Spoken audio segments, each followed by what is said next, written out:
will go ahead and call this meeting to order. Dr. Means is going to help us with the roll call. Dr. Knox. Here. Mr. Worthy. Here. Ms. Davis. Here. Mr. Bybee. Here. Ms. Ellis. Here. Mr. Davis. Here. Thank you. Our first item is to amend or adopt the agenda that we have to provide. Is there a motion? Moved by Ms. Davis to adopt the agenda? Yes. Is that right? I second it. Second by Mr. Worthy. Any questions or concerns? All in favor? Aye. Thank you. And we'll move on to item C, which is information items, which is our future facilities use report. And I'll hand the time over to Dr. Means. Well, thank you, Mr. Bybee. Sorry, Dr. Means, if I might, I'd just like to thank folks for showing up tonight. Thank you very much for being here. Thank you for being engaged in the school district. Thank you for being engaged in the things that matter to our kids. And that's it. Thank you for being here. I appreciate that. Thank you, sir. I want to start by thanking our team of administrators who assisted me together what I believe to be an extremely comprehensive review of all facilities in the Clark County School District. Many of those individuals are here this evening, and I just want to personally thank you for your time, effort. I don't pretend that what we're recommending this evening to certain members of the community will be popular or will be accepted. But when I think about the rationale behind what is being shared with the board and the community, it is ultimately about children. It's been said to me that it would be prudent to think about a political response, or to find a middle ground to make everyone happy who's seeking something from this situation. As a school superintendent, I'm not a politician. I'm not a politician in any way, shape, or form. I'm not part of an elected body that ran for office like a board member or someone on a commission. My sole purpose of being in this community is to become the best advocate for children in Clark County. And so what you see in these recommendations this evening is based around what our children need in this community.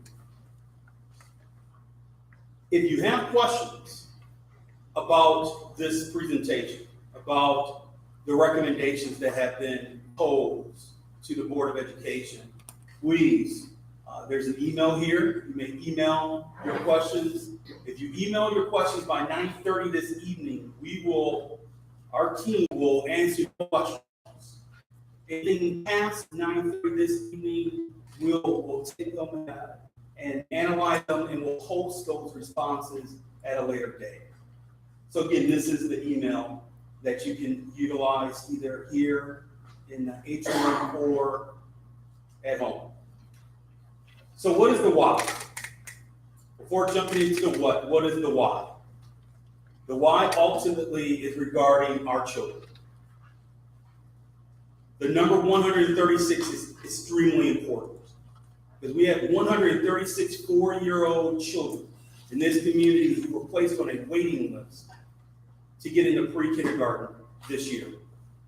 136 students were denied access to a high-quality education because we didn't have space. The why is because we know we have inequitable and imbalanced distribution of student assignments throughout this community. And the why is because we understand as a school system that we could do more, and we can do more, and we must do more in the area of providing social services to our students. But you need space to provide those services. I don't want to read to you the entire thing. I'm hoping that we can jump into discussing the recommendations. So here's just a few of the reasons why we have come to the conclusion that we're sharing with the board and community this evening. I think everyone has seen our mission statement. If you haven't, please make sure that you take a look at what drives us and what is the foundation of our work. It is ultimately around our commitment to equity and excellence for every child in this community. And when you look at our facility layout, we're not providing equity and excellence for every child in Clark County. And when you take a look at our theory of action and truly analyze it, we're unable to eliminate the marginalization of historically underrepresented groups in this community. Again, partially because of a lack of facilities. So when you look at the work that we're presenting to you here, the real crux of the work, what's in the middle of it, is us putting students first. Not agendas, but students. The work is also aligned to our strategic plan. At a later date and time, you can take a look at the alignment between our 6 strategic priorities and the work that is being presented in this packet and report. So let's get to the recommendations. The recommendations include, number 1, demolish the 2 buildings at West Broad campus and rebuild a 2-story building to become an Office of Early Learning Center with 10 classrooms. The 2 buildings would be the building facing West Broad and the current 2-story building in back of that building. The historic building, going to number 2, the historic building that we consider at West Broad would be preserved. And it would be preserved for 4 reasons. 1 is to provide a school-based health clinic for all children in Clark County. 2 would be to provide a parent information center. 3 is community rooms for meetings and gathering of community groups. And the 4th is the historic recognition of education in the Athens-Clark County community. The 3rd recommendation is that the district purchase an office space for the repurposing of serving as district services and district office facility. I'll dive into that recommendation a little bit more later. Number 4 is to establish permanent boundary lines for the Maxine P. Eastham attended zone area, eliminating the choice option for attended zones. Right now, children who live in the Maxine P. Eastham zone have the choice of selecting what school they want to go to between Witt Davis, Barnett Shoals, and Gaines. The vast majority, over 90% of those families, choose either Barnett Shoals or Witt Davis, while many of them live closer to Gaines. And so, before I go on to the next 4 recommendations, this is a model. It is a very preliminary draft, but it is a model of what the West Broad facility could look like. This would serve as the early childhood center area. This is the historic building that is preserved where we would have a health clinic. You would also provide other services meeting the needs of our community.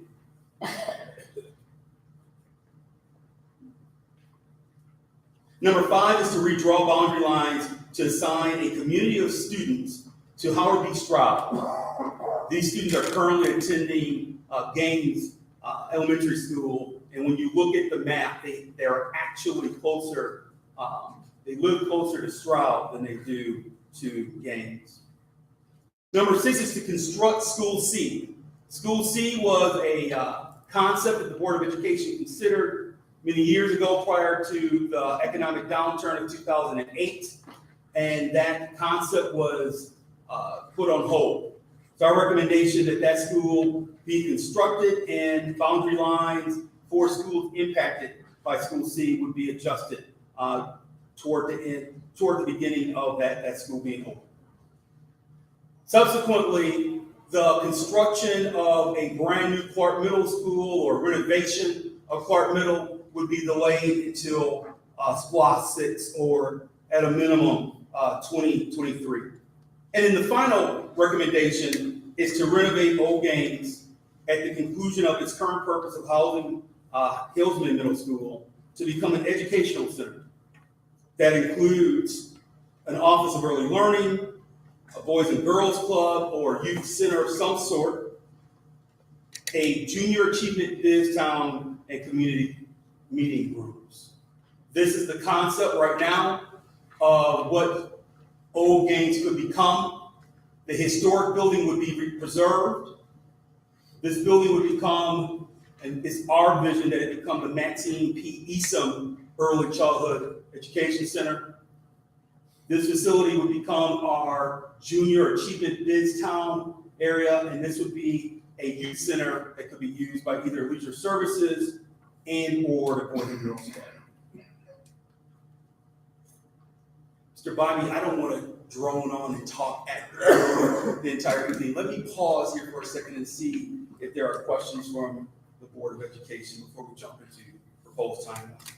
Let me ask one question around the presentation. Will you make this presentation available on board docs or something like this? I think it's already available. This presentation? Yeah. We'll make it available Tonight. Okay, great, thank you.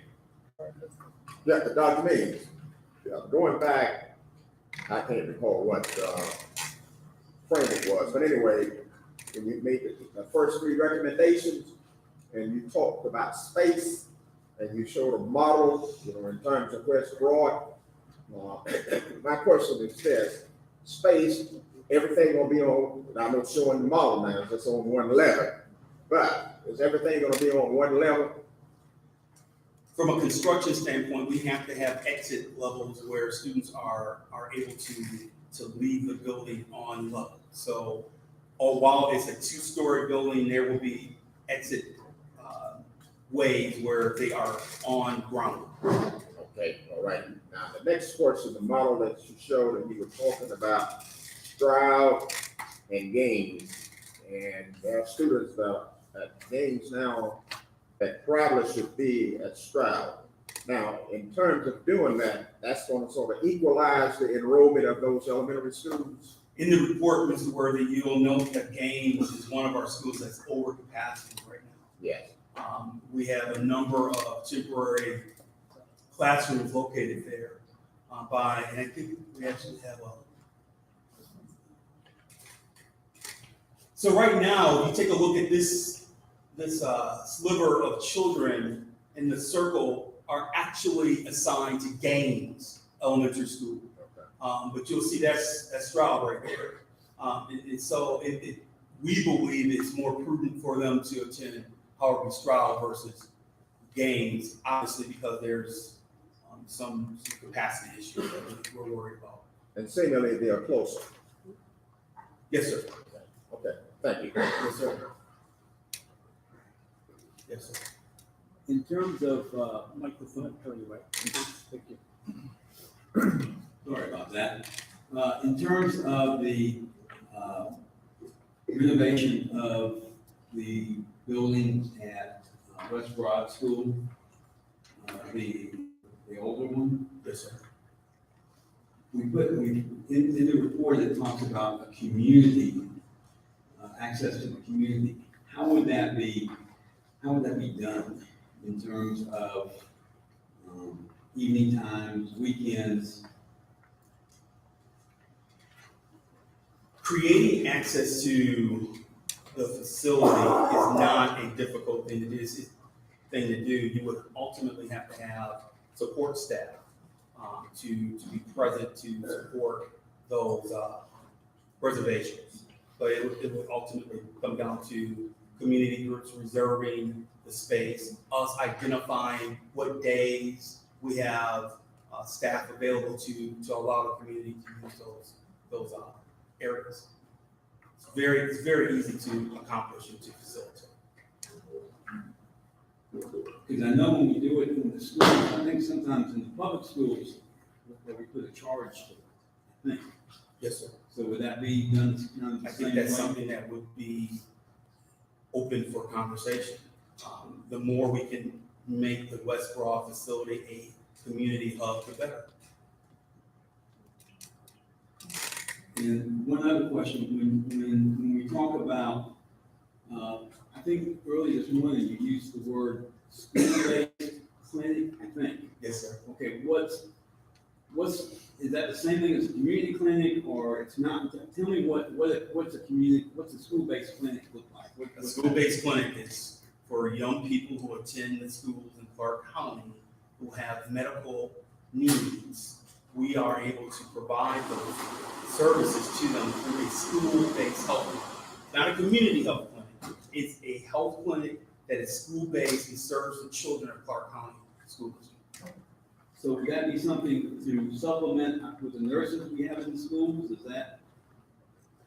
Our nursing staff would clearly be part of the service delivery model, but there's also opportunities for us to work with health providers in the community as well, to make sure that those services are being provided and available to our children. So there are models where not only your school nurses are providing the services, but also local health providers are pushing in and providing those services as well. In fact, we had an extremely successful meeting this morning with community leaders in the healthcare field as we continue to explore the creation of a school-based health clinic. Very pleased to report, due to the work of Claire Suggs and Amy Roark, our lead school nurse, and Dr. Dawn Myers, that we have a very strong commitment of at least $300,000 to move forward with a school-based health clinic. We currently have a $10,000 grant that has been given to the school district by Emory University to do some planning for a school-based health clinic, but that planning has been accelerated because of the interest from community leaders in the healthcare field who wanted to help the school district and provide this extra level of service.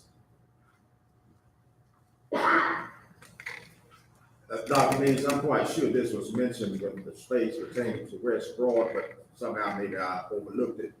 With all of those facilities that you mentioned, all of those funds would be in SPLOS 5?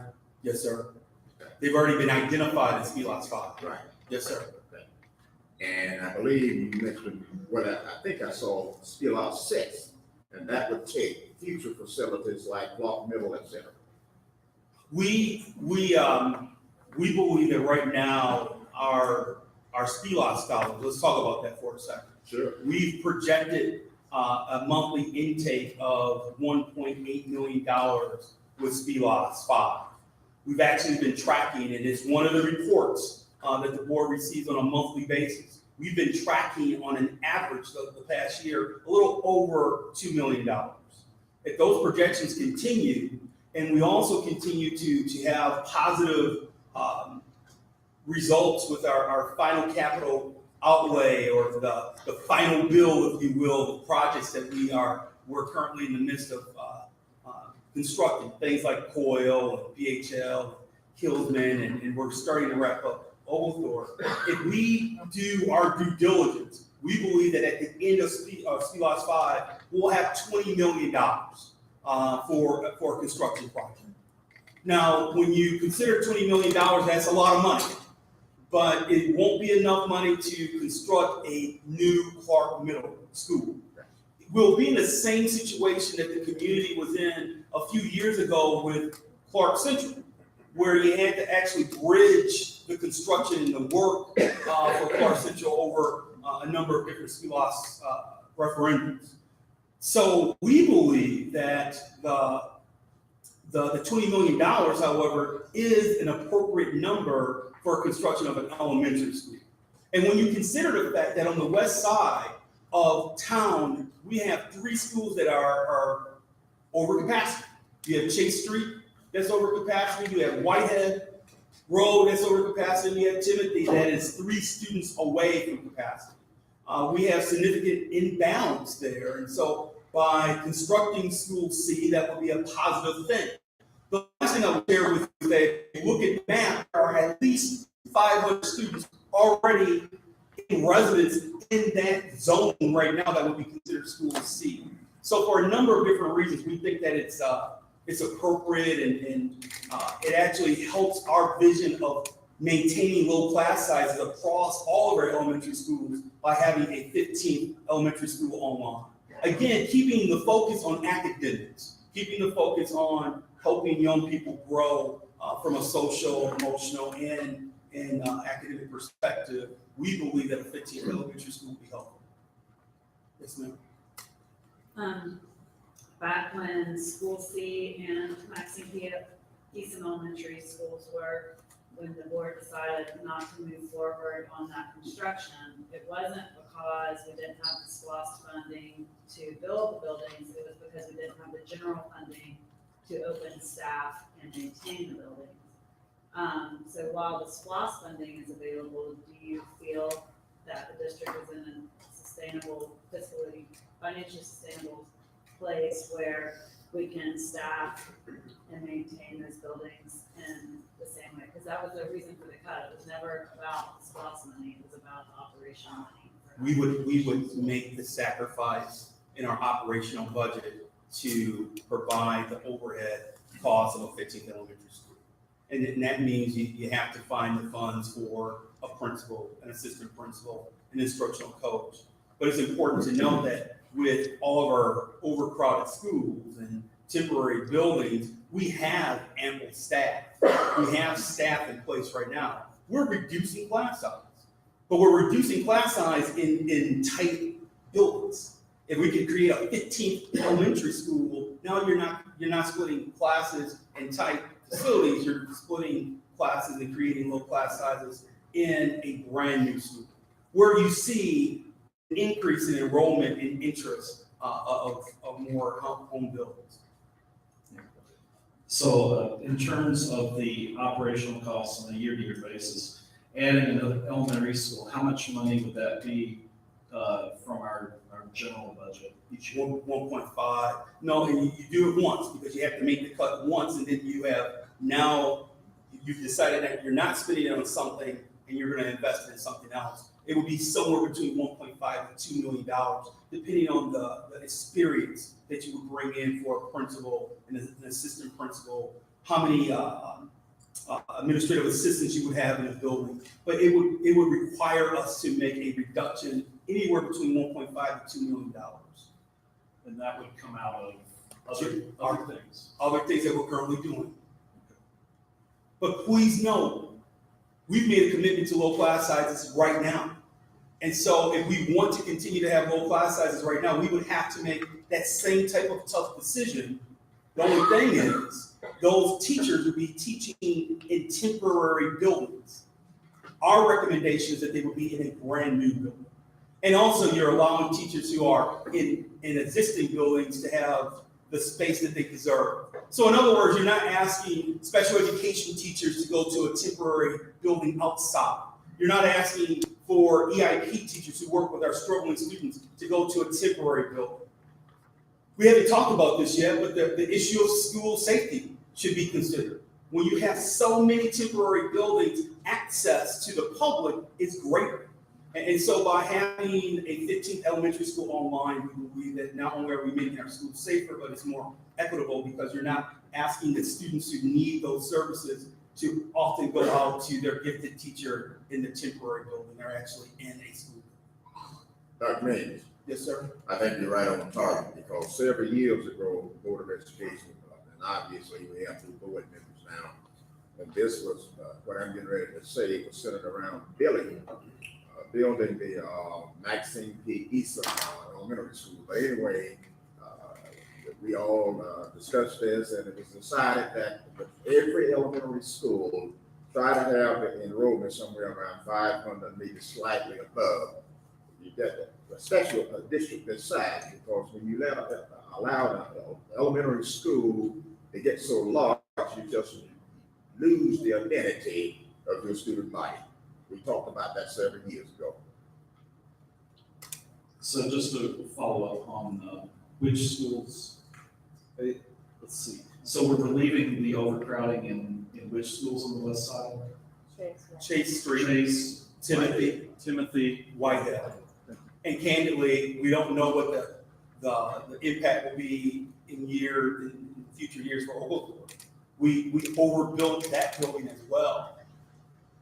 Just as a follow-up to Mr. Worthy's statement, I think what Dr. Luther McDaniel is doing at Whitehead is amazing. When you have an elementary school of over 800 students, the way that he leads that building is incredible. We're lucky to have someone of his caliber and the rest of that faculty's caliber, but that's not normal. We're putting a lot of stress on that faculty and that building because of the size of Whitehead.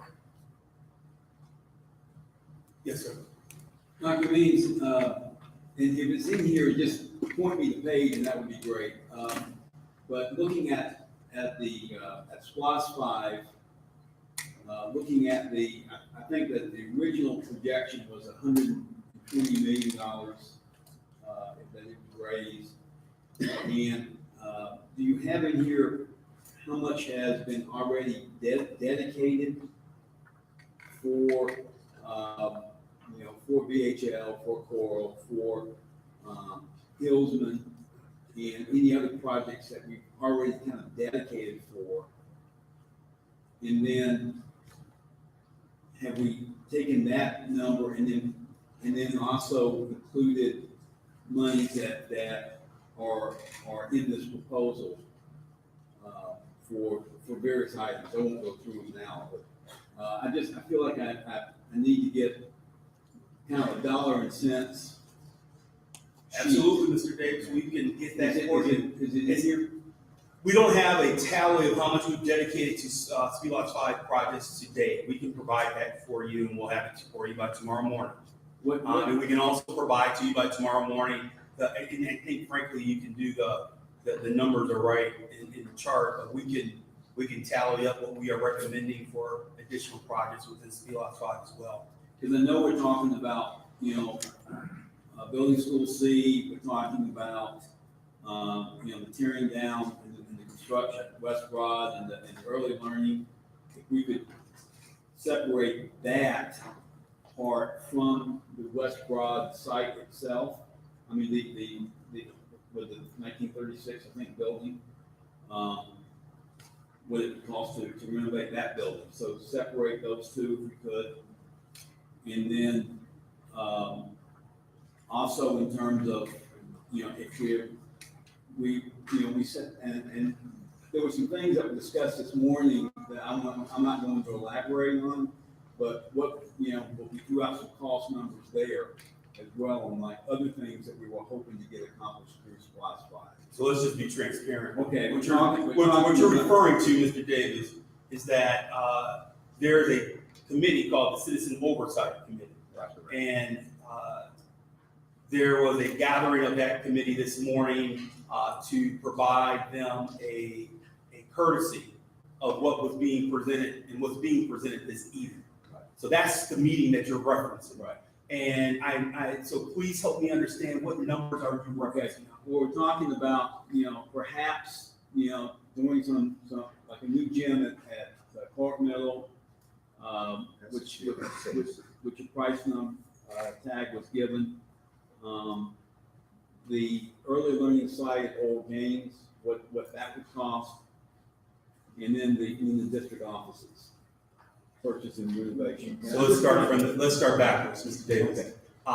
In the report, there is an estimated cost for a new district office, and that is estimated between $2.1 to $2.5 million. And that's purchase and renovation. That's purchase. That's purchasing the property. I think they're in that chart. I can't remember what page it's on, but it's 15. Thank you, Ms. Potter. On page 15, it shows you how much the purchase cost would be and how much construction would be. I think overall, the total price, I think we estimated $4 million, if I remember correctly, for the construction of a new district office. That is consistent with what my predecessor estimated for a new district office on West Broad. So that $6 million range is what has been used in this community for a while. So that answers the question about the district office. Right. You referenced Clark Middle. I've had an opportunity to speak with the building principal at Clark Middle. I still at some point would embrace the opportunity to talk with the school community at Clark Middle if the board moves forward with certain portions of this. I don't want to get too far ahead of things, and we'll talk about timeline in a second again. But the very preliminary response to we may need to delay the construction of a new Clark Middle, the response from school leadership at that school was, well, can you at least, at a minimum, build a new gym?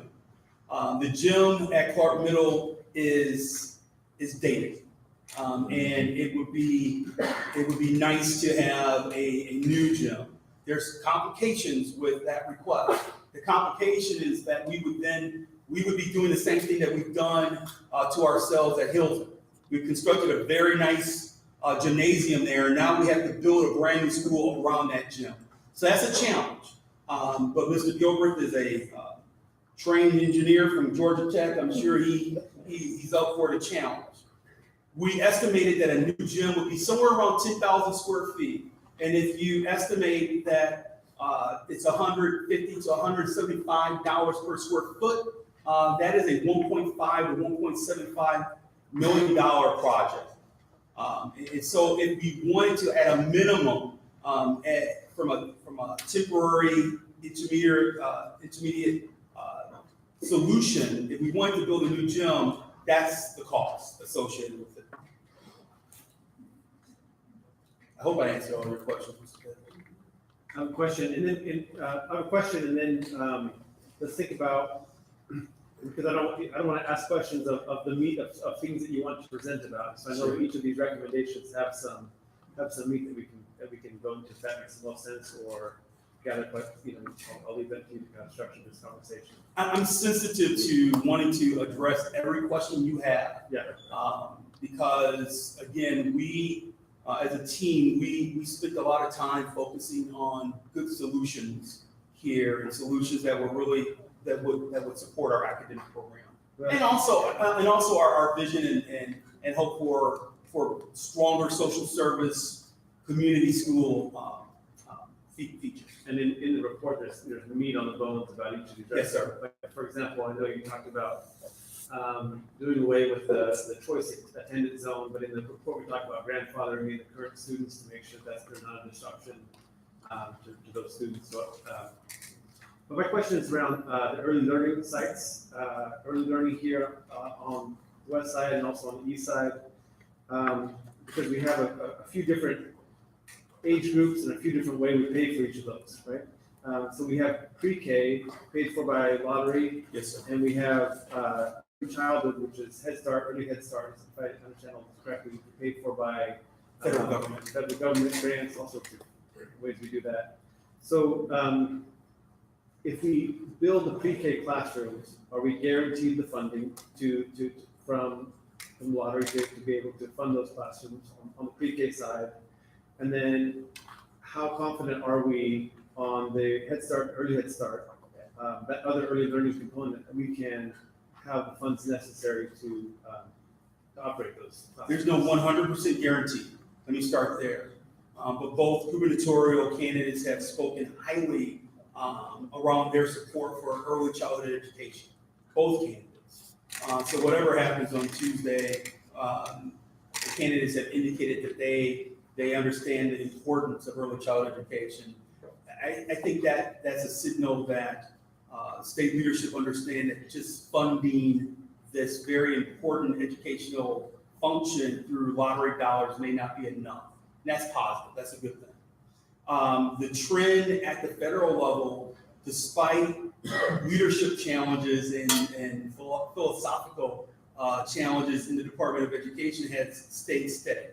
And so funding for early childhood education from the Department of Education has remained strong. Last evening, the Board of Education allowed Ms. Hickenbottom, our leader of early childhood education, to pursue on a preliminary basis. You'll finalize the vote next week Thursday, but you approved her to continue to pursue early Head Start grant from the federal government that has just been released.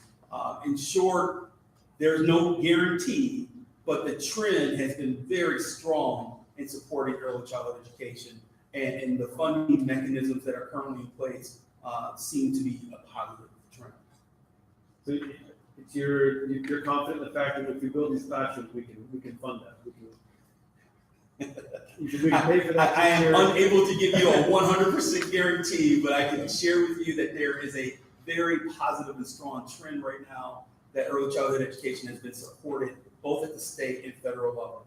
Again, despite some difficult philosophical challenges with education from leaders at both the state level and the federal level, from my perspective. I have to put that caveat. Yes, sir. John. Are there other continuing operational costs associated with other parts of the project? I asked you about this, the elementary school, what about other things that are in this plan? I think Mr. Davis alluded to this earlier. I think the expansion of services at West Broad and also the vision for the Old Gaines campus is an expansion of services. So custodial services would obviously, plant services would be taxed and have to be deployed to those facilities to keep them in a good sustainable position. And so what about the big campus on the east side? Would that be because so many different groups seem to be involved with that. There's the Boys and Girls Club, there's Junior Achievement, which I wasn't aware of till now. Are they going to be paying for most of this? What is the district's role in that campus? Sure. So 2 months ago, when I informed the entire Board of Education that the district was in conversation with Junior Achievement to bring a biz town to our community, the concept was that we have, and Junior Achievement is continuing to work on this, a private donor that is willing to donate up to $4 million to make a biz town possible for the children in Clark County. Now, I think Junior Achievement would also want to make that biz town available to surrounding counties as well. But the board has been properly informed and notified about the ongoing conversations with Junior Achievement. It's in the report, what we have recommended, and I had a preliminary conversation with the county manager. The district's plan is to submit proposals, which are due, I believe, November 11th, to the county government for support on their SPLOS agenda, and to have the youth center that is identified on that Old Gaines campus and the construction of the financial literacy Junior Achievement building part of their work with SPLOS. The interior, which is fairly significant in terms of what Junior Achievement would have to provide, that interior, much that $4 million will go towards making the biz town as great as we want it to be. How many road access points are there for that? In terms of the campus, you can go to one of your streams. I think, it's interesting. Our team was very hesitant to share some of these models because I think now we're getting into work that typically happens between the school system and the county government from a planning perspective when projects are more stable. And so I understand that this corridor is tough from a traffic perspective. It is our goal, if this continues to move forward, that we would have multiple entry points where the traffic flow is reasonable. Right now, it's not. That's a tough corridor right now from a traffic standpoint. But final conversations, Dr. Knotts, would start when we're able to talk with the county government and the projects are more stable. Yeah, well, actually a different topic. We'll move off of that. Could you help kind of connect last night's discussion with tonight's in terms of highlighting the role of the University of Virginia, the PLE, and what's going on? I think that might help. So in the report, and I hope everyone reads the report. And so, because I think, to provide an overview, I think, Mr. Biden, you said it best. I think there's a lot more detail to it. But what is recommended in this report is that we create zones, that we focus on some of our most struggling schools. And in schools that have the potential, pending your approval, to work with a evidence-based organization like the University of Virginia, we would want to not only provide academic support to those schools, but also community service and community school support opportunities as well. I think sometimes we, in educational conversations, we get into an either or, and I would prefer to think of this as a yes and. And so, yes, we have to do more from an academic standpoint. That's where the partnership with the University of Virginia will come into play. But in that portion of the report, we also talk about ensuring that we're pushing more social service opportunities to those schools. It's important to note that last night, when a representative from the University of Virginia partnership program was here, they talked about the fact that it's critical that the school district is held responsible in giving schools what they need. And so if you have a struggling school, you know you need 2 social workers, then that's incumbent on us to have the tough conversation to get 2 social workers there. Or if you know that you need to have even smaller class sizes, then that's our job to have those discussions and get the resources needed, not only academically, but again, socially.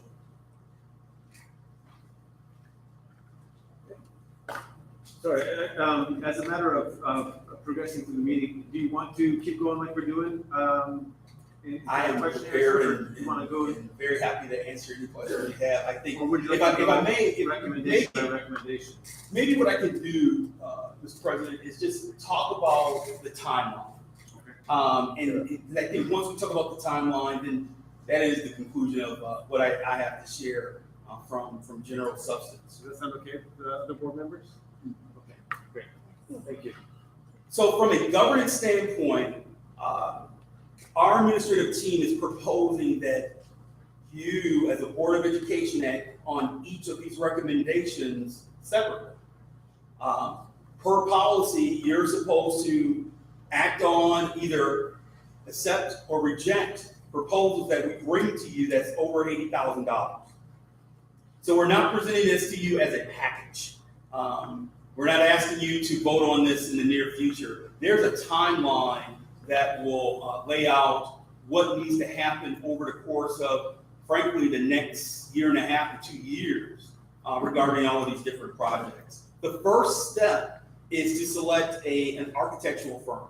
Right now, the way that we engage with an architectural firm is based on a project. We're asking that we pursue a relationship with an architectural firm where we have them on retainer, and there are multiple projects that they can pick up for the district at one time. You'll see then that there is a submission for design by whatever architectural firm is selected to design both a new board office and a West Broad facility. Also in February, we believe that we will be prepared to present a purchase of a property for the board office.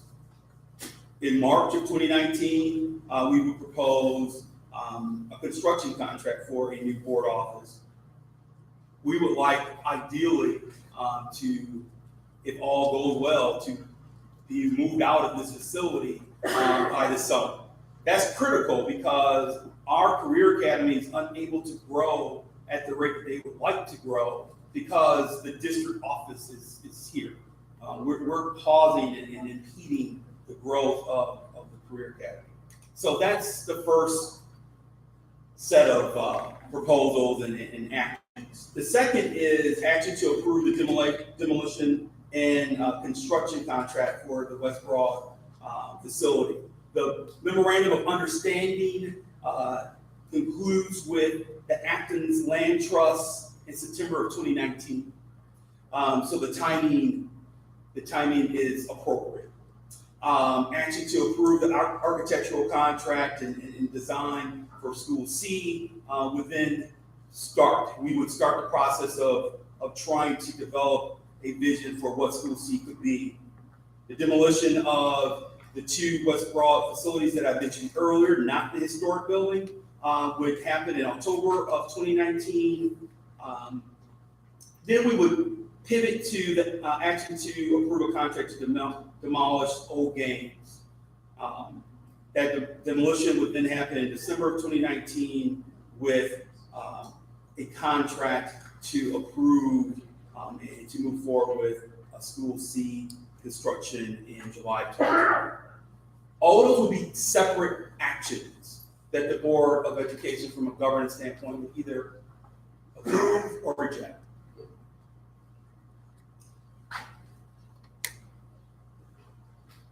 Yes. So the first action that you're asking from the board in December 2018, that hiring that architectural firm would only be to design the new board facilities. No, sir. In the West Broad? No, sir. Okay, what would be involved? They would be our architectural firm. We would continue to go to that firm for all the different projects that have been identified in this report.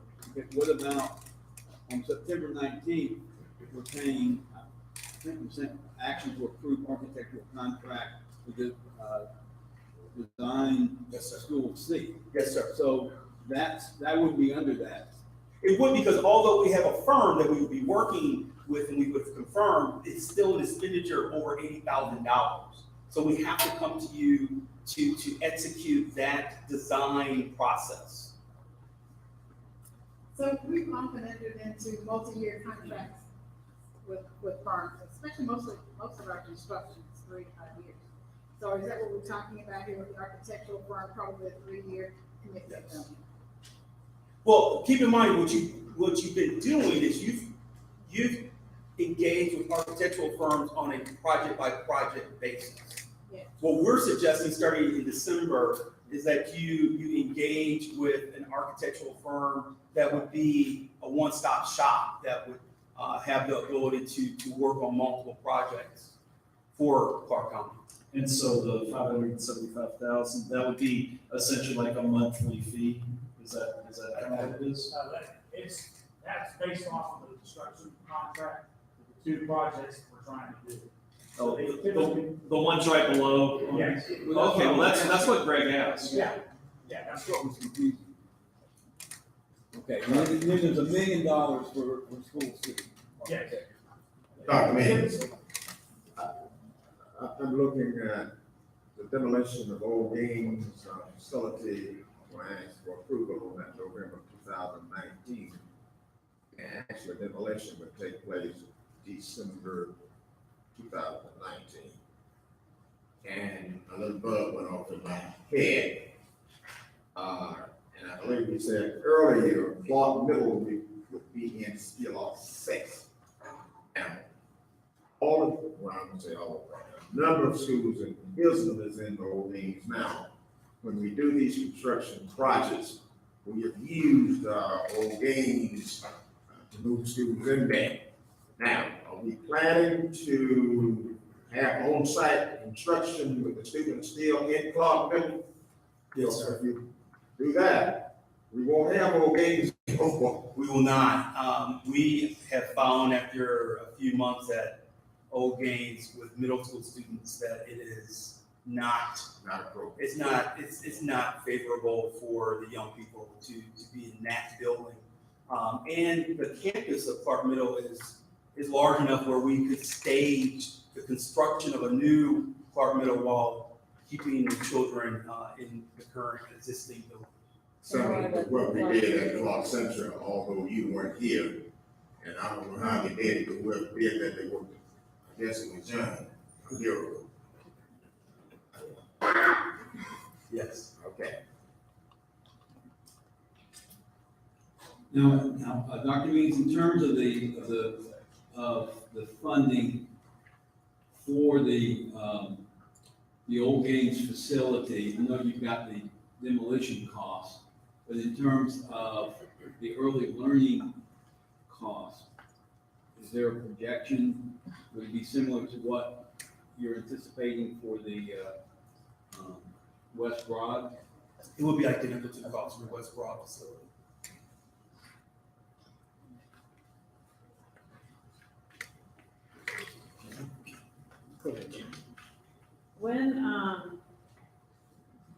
When will the board be involved in the conversation about the new district office location and,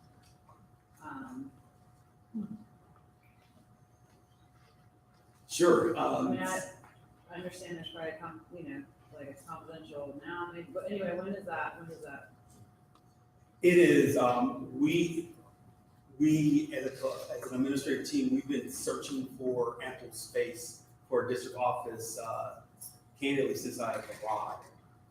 And there are limited options for a facility that would meet the needs of all of our entire district office. But we do believe that we're down to a few options that if we are able to get serious with a realtor and a seller in the next few months, we can have a proposal to present to first a property committee, then eventually a full board early 2019. There are also a couple other things that came out of the decision analysis that are in our notes about Cleveland Road. Yes. You want to touch on that? Sure. In our decision analysis, that it ranged, and that's the beauty of a process. So we looked at a lot of different options for Cleveland Road, and it ranged from maybe not having that online as a school to potentially becoming the new district office to, there are a lot of different options discussed. When you do a decision analysis, one thing that you have to do is run a risk analysis. So even if we've reached this decision, what's the risk analysis? And what we found was it's just not prudent for us to consider closing Cleveland Road. I think it's one of the exhibits in the report, but we just received information from the county that shows new home builds in that area. That has always been a very unique area of the county in terms of either it's a very popular place and it's growth or it slows down. We think it's important to be conservative and to keep that building online and to keep it open. We think we can create better balance with all the other West Side schools if you also have School C in the mix. And so that's why our recommendation, despite the decision analysis, is to keep keep Cleveland Road open. Can you talk about how we would, when we have pretty established processes for doing new schools, we have a building committees and processes and whatnot. Can you talk about how might we think about a process for these places that don't have existing schools, like Old Gaines and West Broad? How would we engage, how that architect firm that we hire would engage with us about development? One of the reasons why we conducted the Citizen Oversight Committee meeting this morning is because I think we're going to have to lean heavily on that very important stakeholder group to allow them to weigh in. I think there are also opportunities for us to engage members of PTOs and local school governance teams that are impacted by either the construction of School C or the renovation of what we're describing with West Broad. Karen Hickenbottom, for example, has a very active parent advisory board. We would engage that. Early learning folks. Yes. So I think we have ample community groups that we would bring in to the fold if there's an affirmative vote by the board. I think it's in the conclusion portion of the report where I said that these are all preliminary recommendations right now. If there's an affirmative vote by the board, that's when community engagement begins. That's when we can bring people to the table and have the collaboration that we want with these types of projects. My observation was, again, kind of like what Jared is saying, especially with what's brought in the new games, because they don't have principals, then they don't really have that embedded community group that's already working with that. So is this one of those opportunities that we will use to maybe even look at the Envision Athens stakeholders that are really concerned with these touch points around education, to see if we can find our stakeholder group there? I don't think there's an absence of interested and engaged citizens who would want to be part of the design and interest of shaping what these facilities will be. Yes. What square footage are you looking for in terms of office space? Is it central office? We believe when you combine the square footage of the Whitehead Annex, that's where we have our financial shop place. What we use here, it's in the neighborhood. I guess John told me, I don't want to throw out a number that's inaccurate. 65. So it's around 65,000 to 70,000 square feet that we're currently using between Whitehead Annex and HD Edwards right now. So at a minimum, that's where we would want to be in terms of the new district office. Parking spaces. We would need a lot.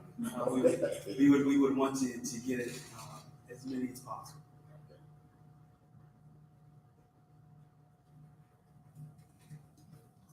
Now, one thing.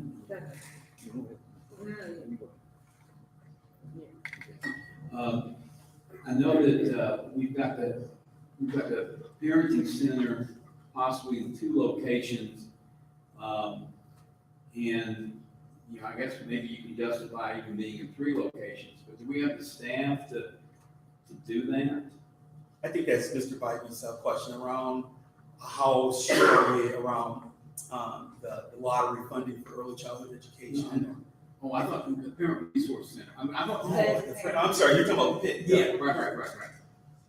What we would do is we would move the current team that's here into the West Broad facility.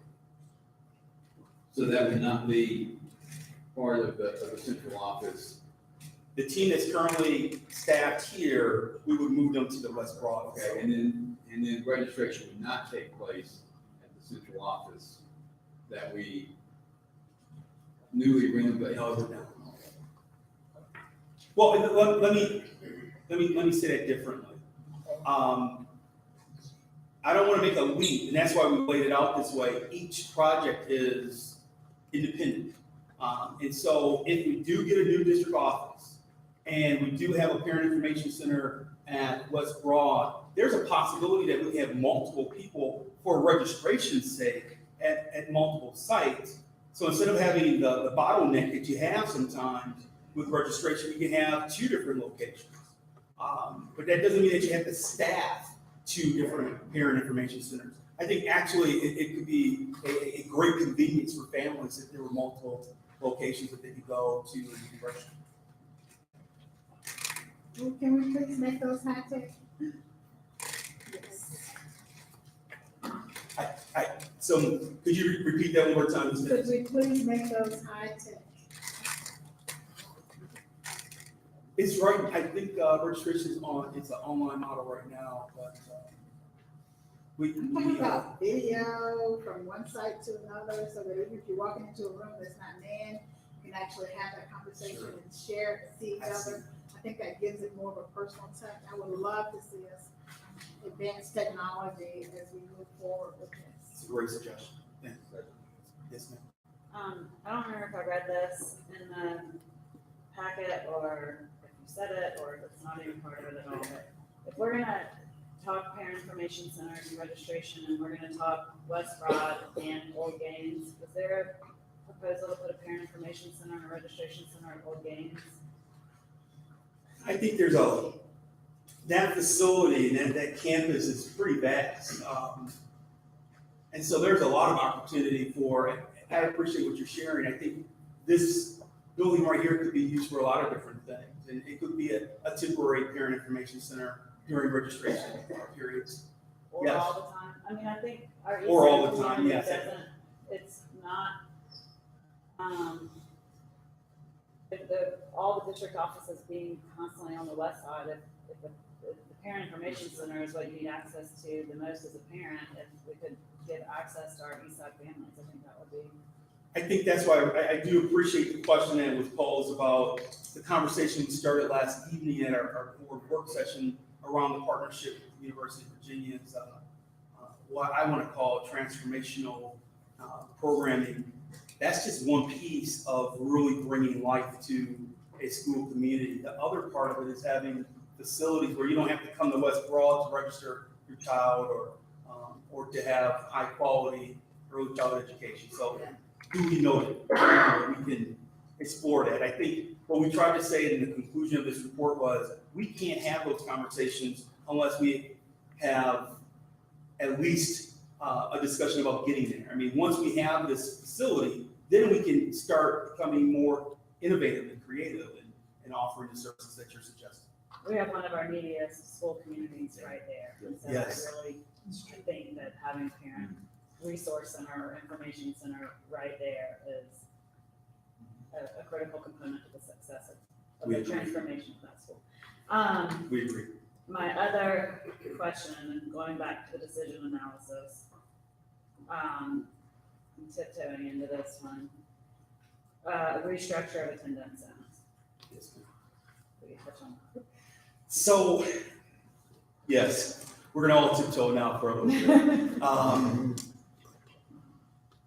One of the factors that led to us recommending the construction of School C is that, frankly, it is the least intrusive recommendation to creating balance, especially on the west side. We could have started redrawing lines without School C, and it would have created, I believe, and our team endorsed this belief, it would have created a lot of community angst. By considering the construction of School C, you avoid a lot of that angst. You're able to slightly reconfigure boundary lines for those west side schools, and you're not upsetting the lines as strongly as you would if you didn't have School C. So candidly, part of the logic for School C is that we know we have a number of kids who live in that neighborhood. We have over 500 kids who live there right now, but we're asking those kids to go to other places. So for example, there's a group of children who attend Chase Street School that live in Rolling Ridge. They actually would be closer to School C than they are currently at Chase Street. And there's other examples of there's a group of kids who attend Whitehead that would actually be closer to School C than going to Whitehead. So we believe that if we had an opportunity to tell the community, yes, we'll grandfather those who are currently at these schools, but for new families, we can provide you a new school community, and we're not upsetting the community by redrawing lines. So let's just dive into the real conversation about the potential construction of School C. From a diversity standpoint, it could have an impact on certain schools. We know that we have and it was confirmed by the building principal at Whitehead, there's a large Hispanic population that would go to School C that currently goes to Whitehead. And so that would impact their ethnic diversity makeup. I referenced Rolling Ridge and Chase Street. That would adversely, in my opinion, impact the ethnic diversity makeup of Chase Street. And so those are some of the challenges that come along with building School C. I had a chance to speak with the faculty at Gaines this week, obviously because of the news about their identification on a flawed list created by the state. and commentary included. And one of the questions from a staff member was, well, have you looked at maybe rezoning and busing kids to different places? And I'll defer to our legal counsel on this one, but in the history, in the study of history that I've done in Clark County, you used to bus kids. And the Department of Education Civil Rights Division came in and told the community, you should stop. You should stop doing this. This is not an equitable practice. And so our ability to bus kids to create the ethnic and racial balance isn't there. In short, if we're leaning in and saying that we have community neighborhood schools, then we have community neighborhood schools. And how ethnic groups and racial groups move into certain portions of the community, it will impact what the schools look like. And one thing that that bothers me when people, and Linda, I think, has really been a good advocate for this, but, Chase is a neighborhood school for a neighborhood, but it's not a neighborhood school for Rolling Ridge. And if there is a way to create a neighborhood school that is more accessible for parents and more accessible for students and closer, I'm personally, I think it's bothersome to think about that community not being at Chase Street anymore. I think that has some problems. But to give children and families a neighborhood school, and same with the community along Vincent Drive and all right out there. So anyway, the neighborhood school thing is real, and it's tied to student achievement. We've seen it. We have good educators who are our principals, and in anticipation of this meeting, I've met with our principals. Principal at Chase Street School, who I believe is a star, and Dr. Neer, when I walked through all of these recommendations and shared the potential impact of the board, said, yes, let's construct School C. She said, you can construct School C as long as I keep my Rolling Ridge kids. And as we continue to talk, we discussed the fact that those kids deserve a neighborhood school as well. She said, I know, that's hard. Luther McDaniel said the same thing about that group of Hispanic students who would attend, that currently attend Whitehead.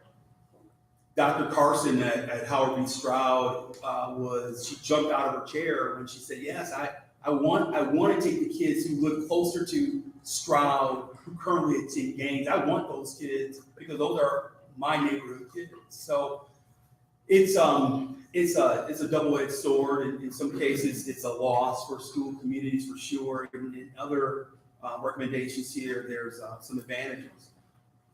It's Mr. Davis, Major Doctor. Mr. Davis about a year ago pulled me to the side and he said, do you know about Maxine P. Eason parent choice zone? I didn't forget what you shared with me, sir. And we know that, again, I can't emphasize this enough, over 90% of the families in that zone, they choose either Barnett Shoals or Wood Davis. They don't pick Gaines. And many of those families live closer to Gaines. And so I'll bring it full circle, that staff member at Gaines who said, so what about the social economic balance for our school? And how can the district create that conversation? Part of it is to be more definitive and just to take a leadership role and say, no, here's the boundary lines for a school that we know we're not going to build. That zone was constructed because we were under the assumption that we were going to build the Maxine P. Eason Elementary School. It's going to be an early childhood center now, hopefully, if all it goes well and improves. But if we know that that's our recommendation to not build the school, then we have to make a decision about where those families should go. Well, and to that end, about neighborhood schools, and I lost my train of thought, but and Mr. Davis has always been a really big advocate for this too. Gaines doesn't have a neighborhood school either. Their district is long and skinny and not centered around their school, and accessibility for those students and families has always been a challenge as well. Yeah. And so I do hope that in the consideration for that, that Gaines will be afforded the opportunity to have the neighborhood I think this is the and game. the children who deserve, and all children deserve a new neighborhood school, but, and that will be a more equitable distribution to create a neighborhood school for all families as much as possible. So looking at that map right now is, where would Nellie be? Would that still be in the Gaines zone? I mean, I'm just. Yes. So a vast majority of the Nellie B community would still be a Gaines school. Short of building a school in Nellie B, that's difficult to do. I'm gonna defer to Mr. Jones and others on our team, but finding a place for the kids who live in Nellie B that they can call their neighborhood school, it becomes difficult because there isn't, I mean, the closest you have is actually Howard B. Howard B. Stroud is closer to Nellie B. than Gaines. But a great number of kids from Nellie B. go to Gaines. That makes it tough. And so back to what we discussed earlier with the partnership, I want to call them children's zones, where we pour, we work with our LSGTs and we work with community groups to make sure that we're putting support services to not only those schools, but those school communities. I believe that's the way that we approach it. And again, that's where it becomes a yes and. We want to teach well, but we also want to wrap our arms around those kids and provide as many support services as possible. Can you talk about, pivot just a little bit to the land trust and West Broad? So I think if this, especially the West Broad proposal was something that was on the table 6 years ago, I think my hunch is that across the city, people will be super excited about it, right? I think there's, but at a time when that campus was left alone for a really long time, a lot of folks from the community and that organization, put blood, sweat, tears, and years in making it something that the community is proud of, something that the city is proud of. And so I think that's a lot of where that interest comes from. And I think it's important that we recognize that, important that we recognize the incredible work that's been done. And I know we, as a school district, are only one side of a partnership, right? But can you talk about how we start that dialogue of going forward with what has been, a longtime partner of the school district, Land Trust, an organization that does great work in the community. What our side of how you approach that conversation with building the collaboration going forward.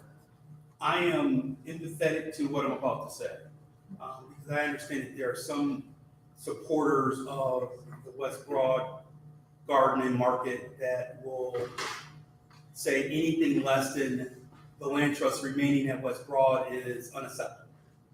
So let me start there. I understand that there's such deep connection to that space that's something that some people are, that's what they believe, and I think that's fair. The school system, the school district has offered land to the land trust. We've offered land at Clark Middle and also at Howard B. Stroud, and that's in the report. We estimate that the land, the land mass that we've offered to the land trust to continue the partnership is about 1.97 acres of land. And we estimate the amount of land, the current land that they garden, not the entire facility, but what they garden around 0.5 acres. And again, I want to be empathetic. There will be some who will say that's not good enough or that's not acceptable. But it was our attempt to try to find a win-win. The last thing we wanted to do is to create a win-loss situation, that there's winners and losers. We believe that a more deliberate connection to our curriculum that we teach would be very beneficial. if we are able to work with the land trust. So let's go back to the conversation with Clark Middle. The principal there is ecstatic about the possibility of connecting the land trust and gardening to what we currently offer. We have agricultural education courses offered at the middle school level right now. There's a sustainability effort and education pathway at Clark Middle right now. And so we believe that could be a great partnership and can actually be something that's connected to our schools. We believe that we could have our other 3 middle schools come to that facility and continue to work the land trust. Dr. Carson at Stroud is ecstatic about the possibility of creating a curricular alignment between food science and what healthy eating looks like for early for elementary school students. And so we think that there's a lot of possibility with the partnership that we've offered. Yeah, and I do appreciate that so much, Dr. Means.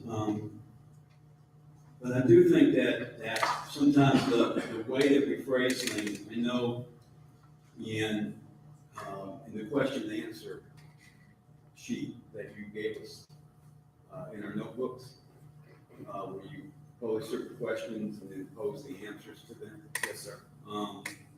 When we talked about working, kind of building on what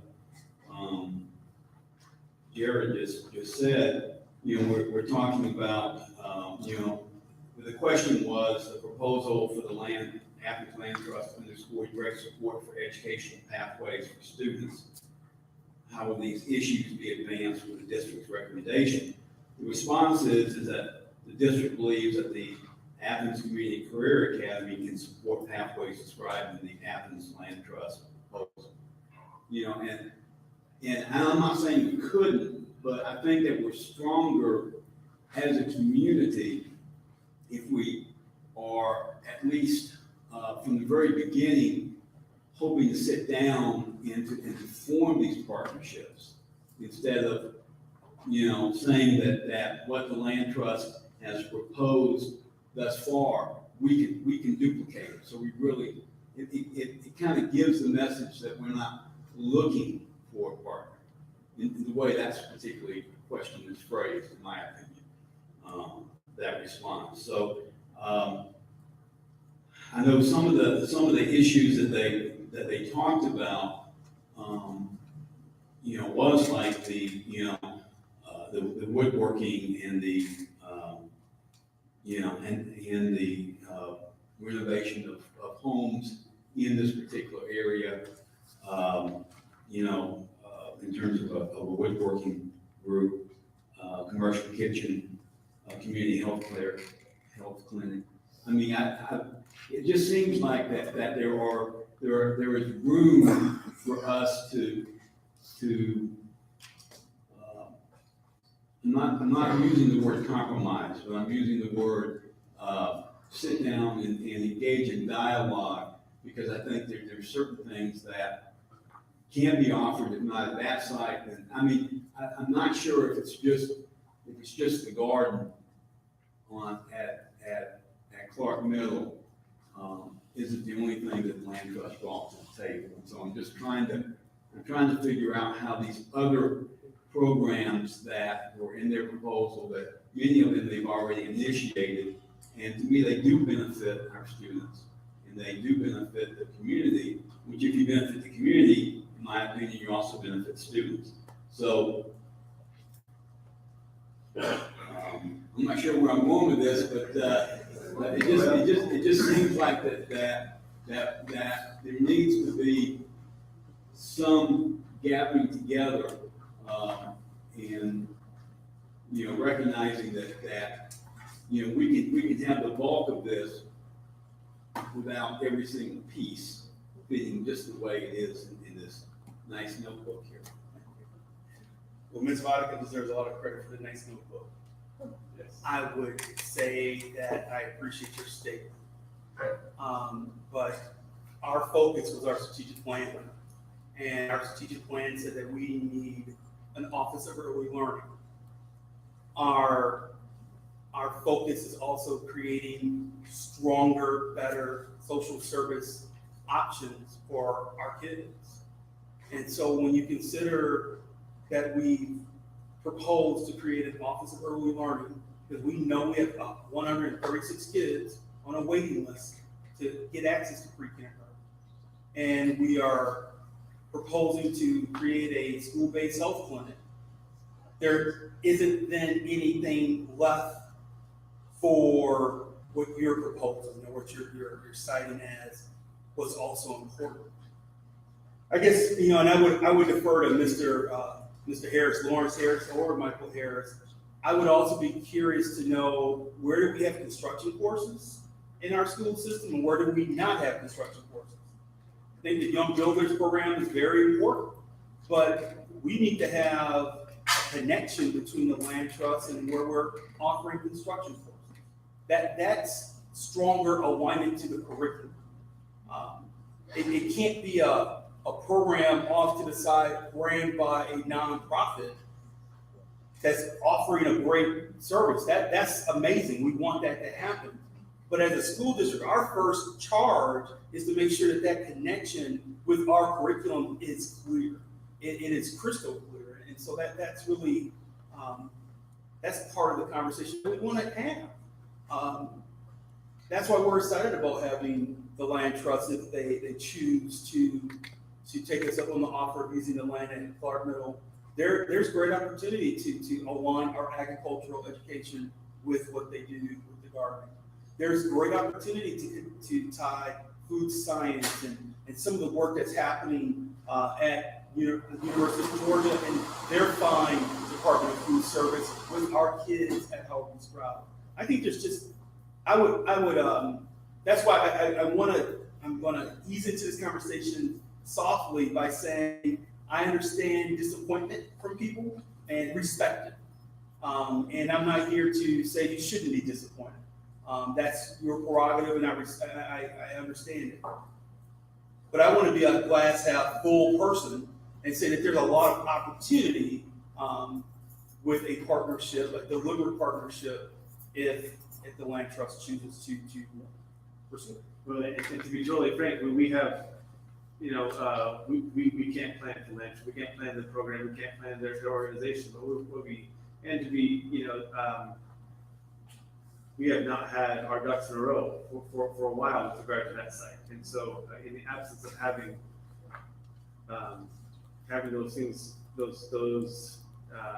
that site aligned with the strategic plan that they then organizations have a chance to collaborate around, I think there's been an amazing work happen. And I'm hopeful that with our ducks in a row, that can continue in a way that builds education for our kids. And trust. Mr. Bobby, I guess I've said this publicly before, but I think during the spring time period, the submission of requests for information, I think it was lost. But let me say this very clearly. I agree with you. I think the condition in which the land trust stepped in and addressed deferred maintenance on the part of the school system is something that should be supported and recognized and celebrated.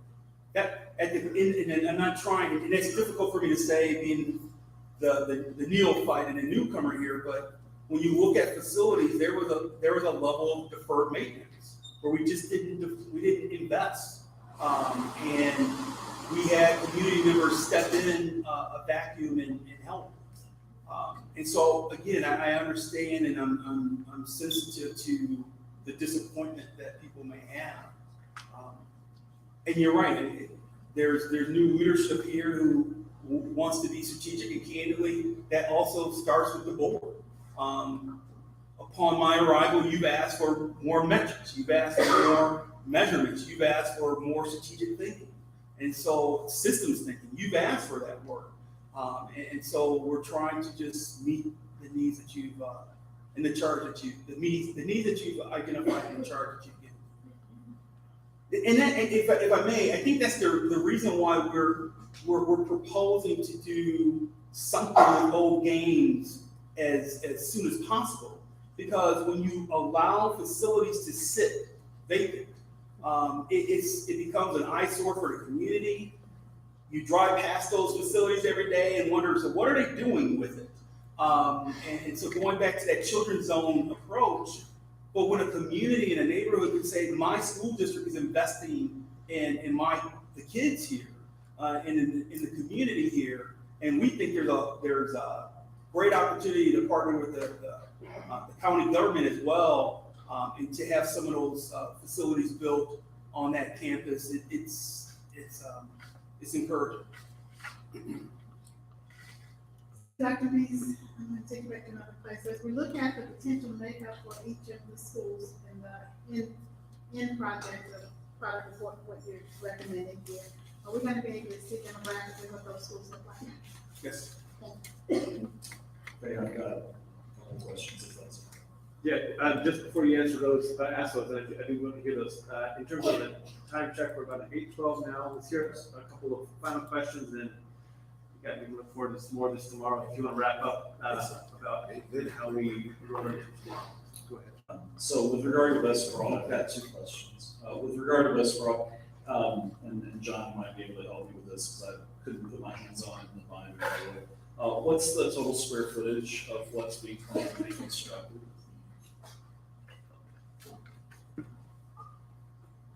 The existing buildings, 10,700 historic building.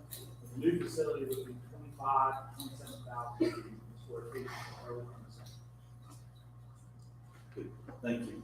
And then from a different perspective, from the devil's advocate perspective, looking at enrollments in our elementary schools versus the capacity of those schools, the 3 of them are 185 over capacity, but the other 11 are 1,000 under capacity. And from what I could tell from the projections done by the University of Wisconsin, the enrollment trends will be somewhat downward through 27-28 here. So the question from a fiscal conservative position is, can we afford to do another school? Are we going to look at it in 2028 and say, okay, well, we had trend lines that looked like we were going to be flat or downward on enrollment, and we weren't actually over capacity throughout our elementary schools? That's the devil's advocate. I'm interested in your response. I think the schools that are impacted by School C are showing strong trends of continuing to have interest in more enrollment. So when you look at when you look at Chase Street, when you look at Whitehead and Timothy in particular, those are 3 fairly popular communities that have sustained their populations. I think when you look at the trends from the applied population lab that did our forecasting, they were mixed in terms of some of those school communities. And the caveat that the applied population lab will always provide is the true community trend of what the purchasing of homes look like is something that you just have to watch on an annual basis.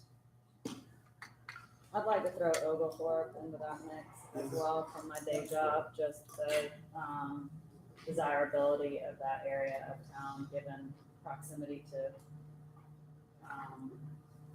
amenities and people, and the price point. People are very attracted to that, and the school, yeah, people are very attracted to that area of town. And I would echo what you said about Whitehead, Timothy, and Chase, and throw in Oglethorpe as well as a school that I think we're going to continue to see growth. So it was interesting. One of the principals that's still on that side of town, when I met with the principals, they said, "So I'm okay. My school's okay."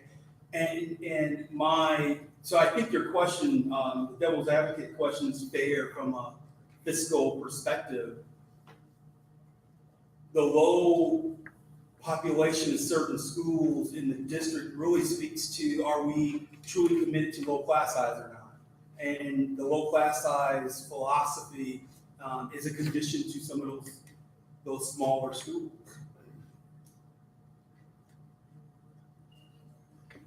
In terms of time, we are at 8:16, and I know we wanted to wrap up. I think we have sleeping bags laid out for tonight. Is that right?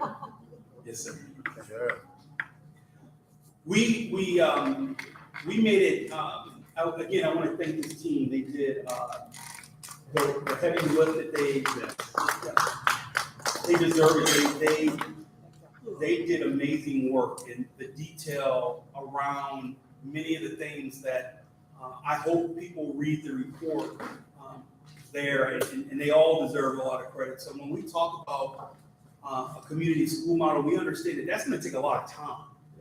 That it takes a lot of time to engage people, but we understand that that's a necessary need in this community. But we want to get on that path, and Dr. Myers and her team, they're starting. They hit the ground running. John Gilbert and his team and district services did an amazing job. Fabian Jones and Jim Gurley, they were fantastic and understand. They know each nook and cranny of this community by overseeing our transportation. They did a great job. Lawrence Harris deserves a lot of credit by he connected the dots between where we want the Career Academy to go and the reason why he needs us to get out of here as soon as possible. And he reminds me weekly, at least, that it's time to go. And so we appreciate that assistance. Mr. Harris and Dr. Nolan did an amazing job in helping us understand the curricular impact of early childhood education. We don't call it childcare, it's early childhood education, which then allows me to pivot to Karen Hickenbottom, who's an amazing educator, cares about our kids, and was the staunch advocate before we even started the process of saying, we need something on the east side now. Lynn Duke is keeping us all fiscally aware. And so the numbers that we talk about it and making sure that we have the right staff there is, Lynn did a great job there.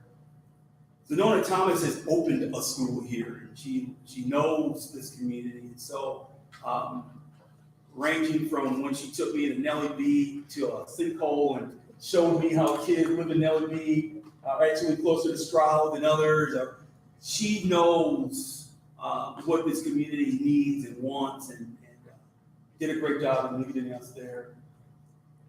Our legal counsel has kept us on the straight and narrow, and I think the community needs to know that Mike Pruitt continuously said, nice ideas, continue to be as creative as you want, but when you use district dollars, it has to be for an educational purpose first. We really didn't talk about that tonight, but I appreciate our legal counsel keeping us focused on whatever we decide to do with these renderings and ideas, that it's got to be about education first.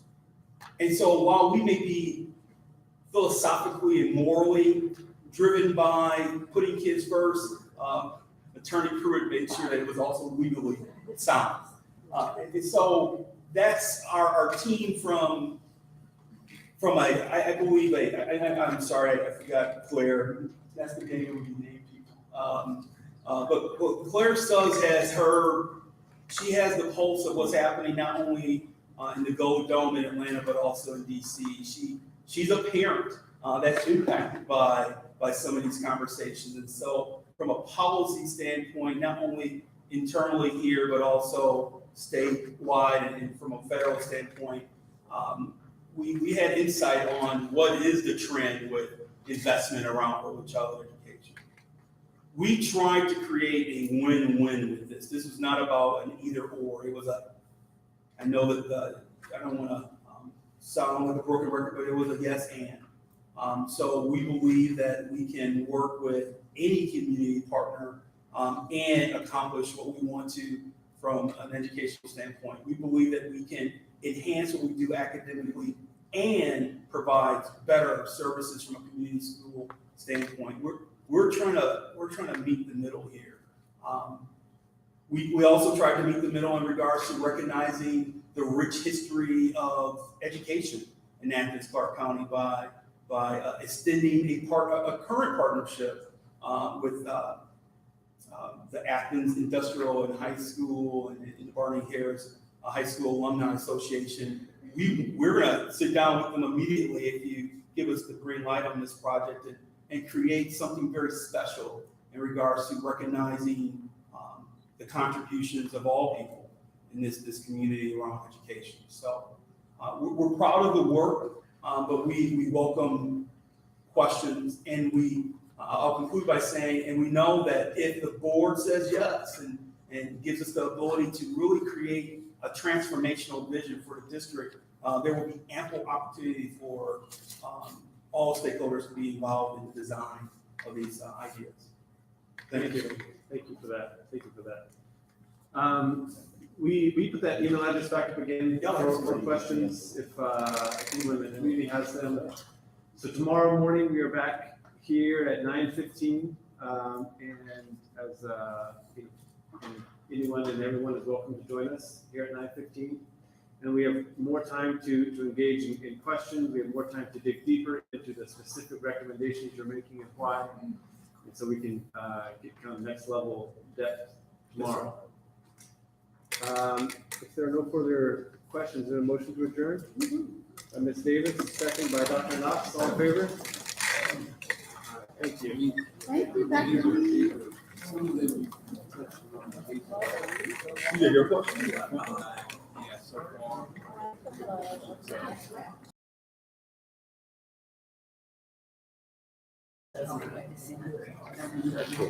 Okay. Yes. Sorry, are you ready, Dr. Means? Yes, sir. We will call this meeting to order. Dr. Means, will you help us with the roll call, please? Yes, sir. Ms. Williams? Here. Ms. Davis? Here. Spidey? Here. Worthy? Here. Ms. Ellis? Here. Mr. Davis? Here. Thank you.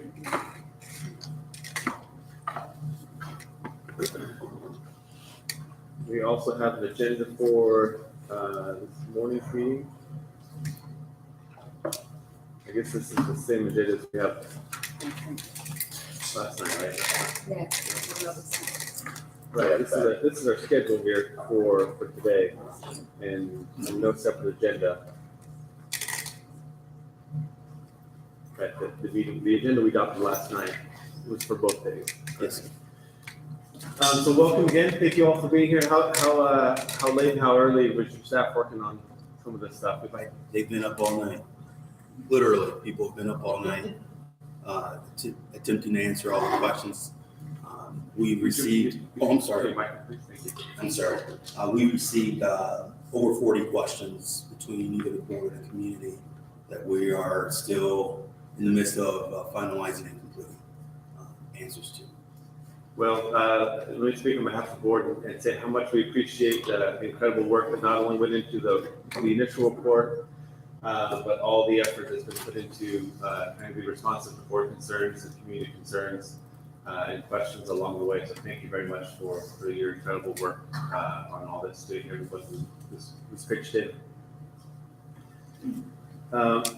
We will continue on with digging into the future facilities use report. I think we're going to dive a little bit deeper into the meat of some of the recommendations. And with that, turn the time over to our superintendent. Sorry, go ahead. Davis. So I wanted to also say,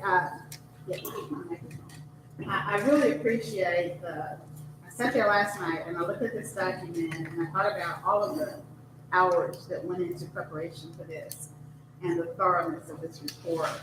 And then I really, really appreciate the tables that kind of succinctly gave us the critical information. And it's something that I've been asking for a long time.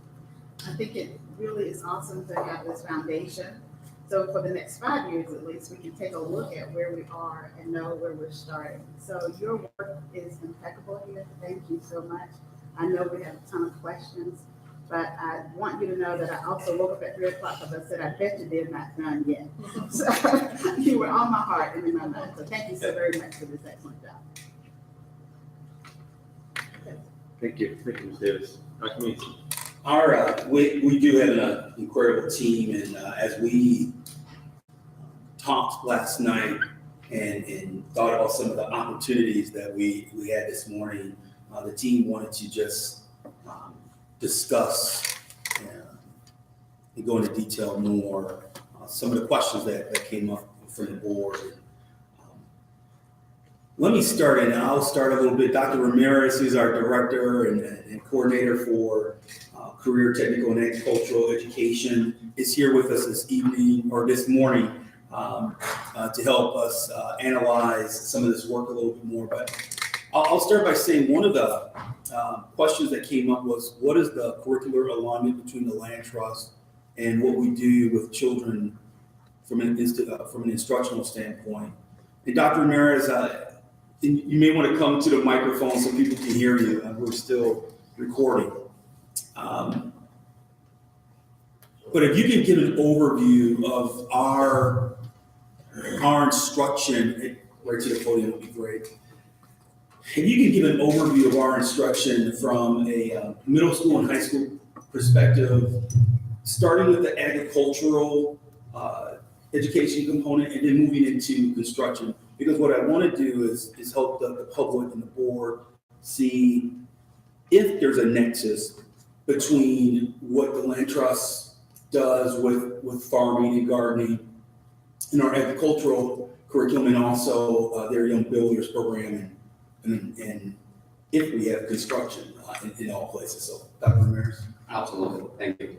Our middle school programs really we have two signature programs in terms of career technical education. Those are in agriculture and also in family consumer science. Unfortunately, we do not have any pathway courses that lead to construction. And when we talk about the coherence that we have between in terms of what programs will be offered at the middle schools that are strategically placed for students to then follow up at the high schools, we see that we have a very solid program all around when it comes to agriculture, where all of our 4 middle schools offer an agricultural program, and both of our high schools, students can continue on with agriculture with that program. When it comes to family consumer science, all 4 middle schools offer family consumer science. However, there's a gap.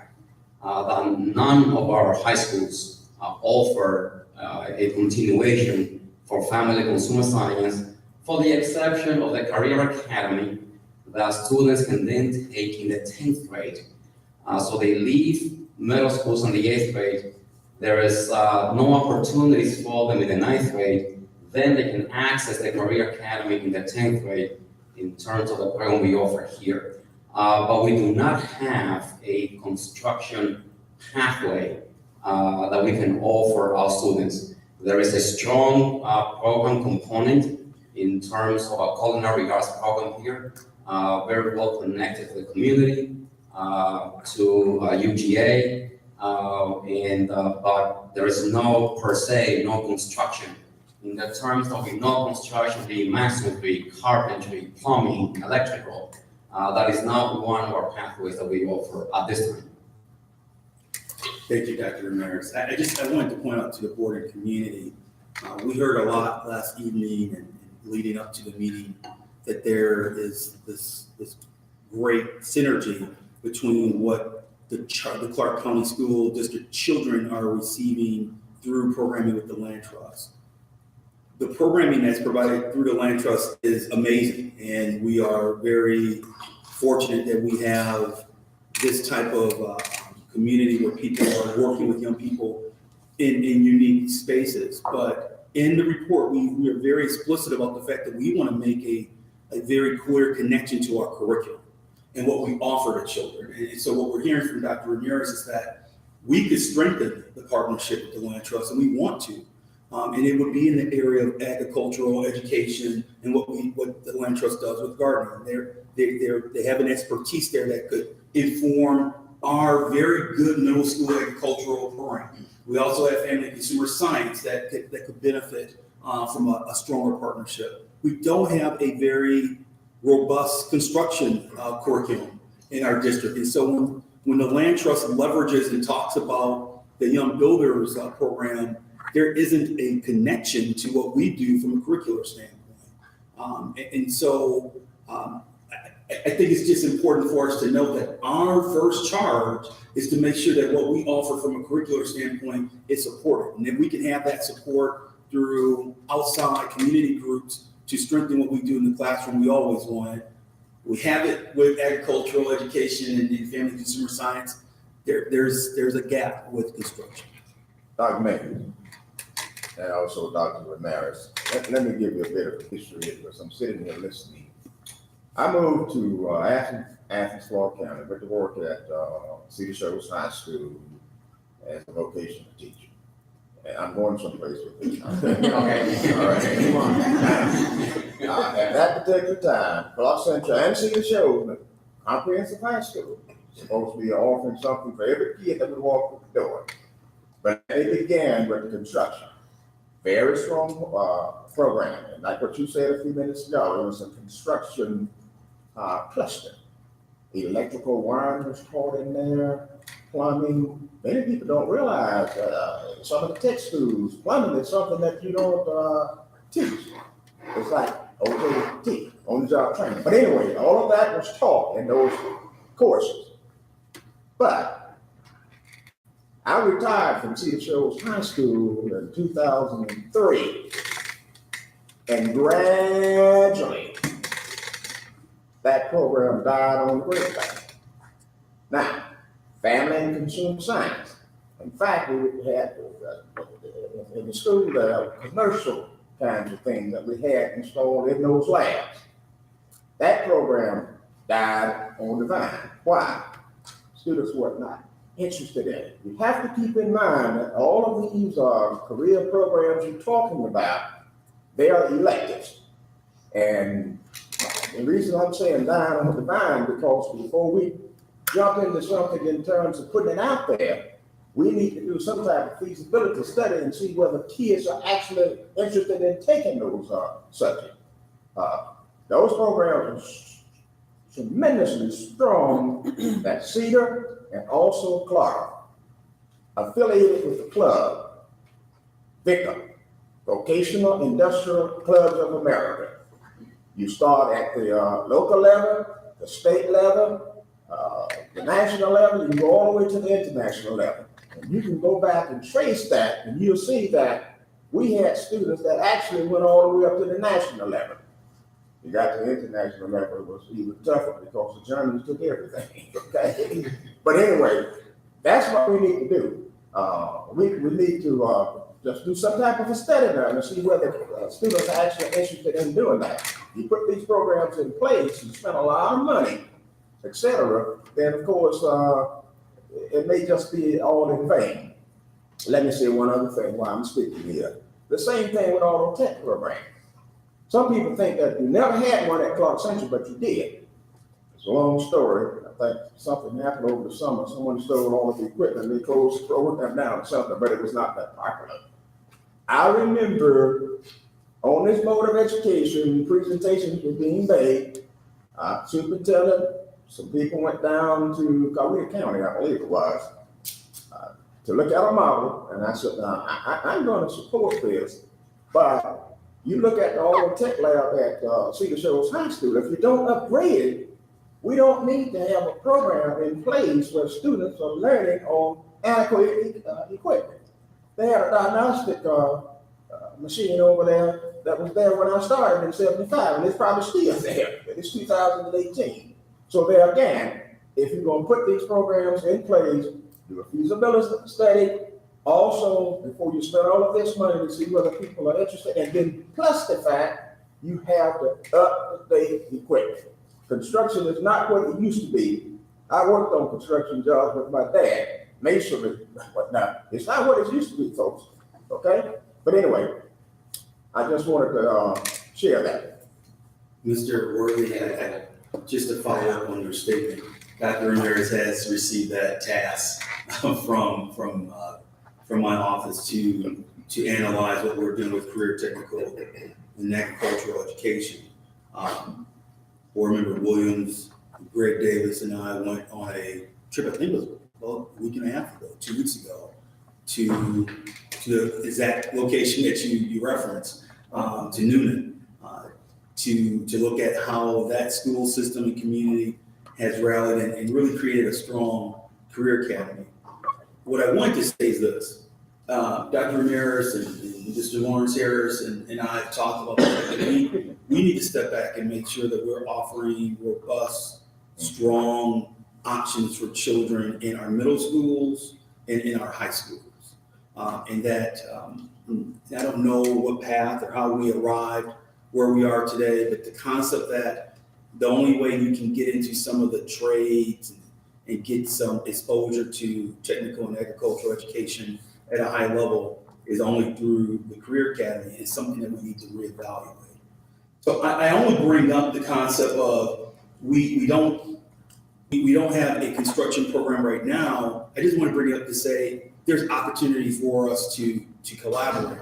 And if the Land Trust has experts who are in that space that can help inform where we need to go, there are multiple business leaders who are offering their expertise as we pull together individuals to look at the options we offer kids. Now, I like what you just said, because if we recall, when I returned from NSBA last year in Denver, Colorado, I even shared with the board and the audience that one of the sessions that I attended, where I think it was in Genesee County in the state of Michigan, and they had they were training kids to be pilot, earning pilot license before they even get the driver's license. But I'm saying all of that to say this, what you just said.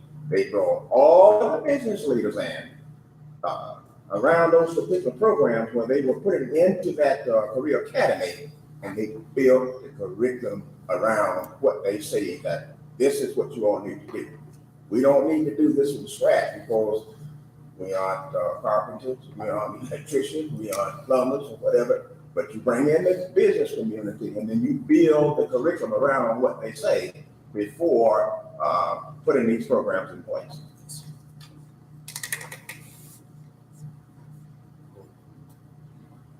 I just wanted to say relative to that, I have seen so many times in the field how important it is to transition the career and technical into everyday uses. And I think it's applying what you learn in school and the vocational educational training. And I do not want to diminish the importance of that whatsoever. When you have to use math, science, engineering, everything to build things, to fix things, I think we are shortchanging our young people not to provide them skills that give them independence in their future, such as knowing how to fix things, knowing how to build things. And if you want to talk about history, I'll tell you one of my history points that I'm still not over. Because when I was going to school, I was female, so I had to take on that. I always wanted to do what the guys did and take the construction and everything else because I wanted to know how to do things. And I don't think we should dismiss the opportunity for our young people to understand what the trades are. There is a good living that can be made from that. Construction, plumbing, heating and air, and that is just transferring the knowledge of the classroom to reality of the world, which is one of the most important components of learning, is knowing how to apply that learning and what it means every day. And one example, a few years ago when I was in new construction with a custom build, and I watched the people in there try to figure out a problem on how to do something, and they were measuring, cutting, talking about every component of that to make it work. And it really brought home to me how important it is for our young people to understand what they learn in the classroom is applied in their daily lives, and we should give them every single opportunity. If we cannot do it ourselves, we need to partner with people who can and do quality work. And I never want us to undervalue or dismiss how important it is to open our minds to the many opportunities our students have. And if people want to partner with us with quality programs, we should welcome them, discuss it, see how we can make it work.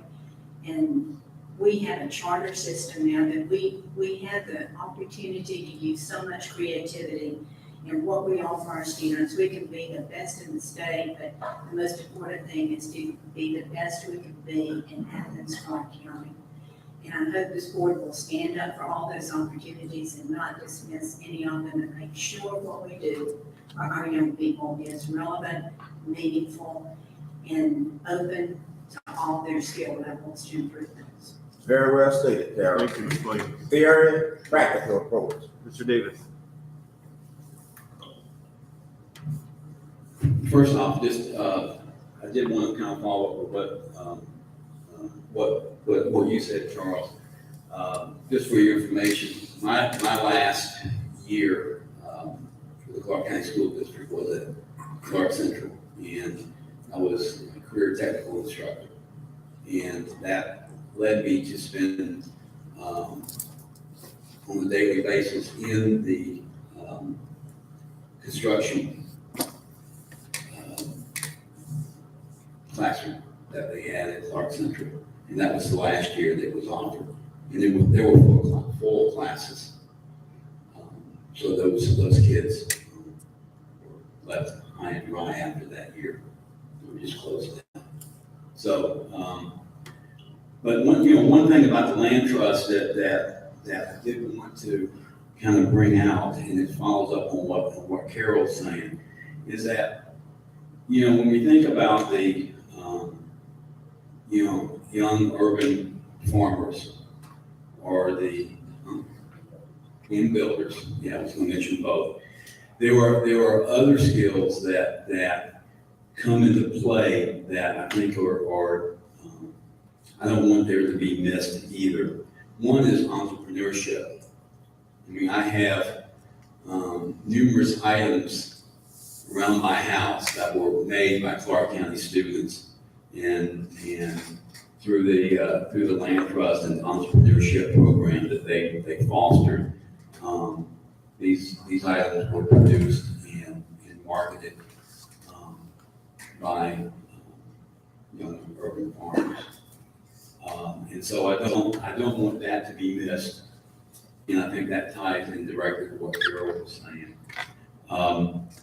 Also, one thing that I really appreciated by both going to the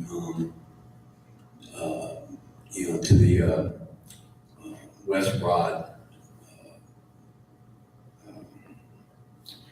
farmers market. Well, it was also during the week is the connection between the old and the young. I mean, to have a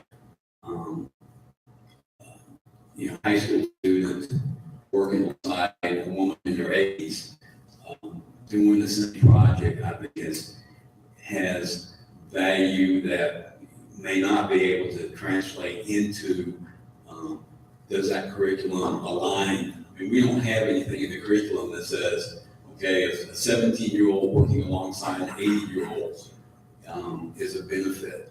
And yet I would like to argue that it is a benefit. And the same thing goes with the young carpenters. Yeah, young urban builders. Going out and working out in the community for other people is a skill that, that except I know IB had a contingent of being socially involved in their community. But generally speaking, I don't know to what degree we have that in our curriculum. But that is so valuable when you have young people working under the guidance of someone who knows carpentry or whatever, working for someone out in the community who's very deserving of that opportunity to have something repaired on their house. And that type of social engagement, social giving of oneself, I think, is a valuable lesson. And there's one other thing I want to finish up with, and that is when we talk about aligning with the curriculum, that can be, like Carol suggested, it can be wide open, or we can very narrowly construct it. And this goes back to a conversation that I had with Dr. Means recently, about the guy who I've known for years, who owns his own repair shop, auto repair shop. And he and I were talking, and he said he would love the opportunity to,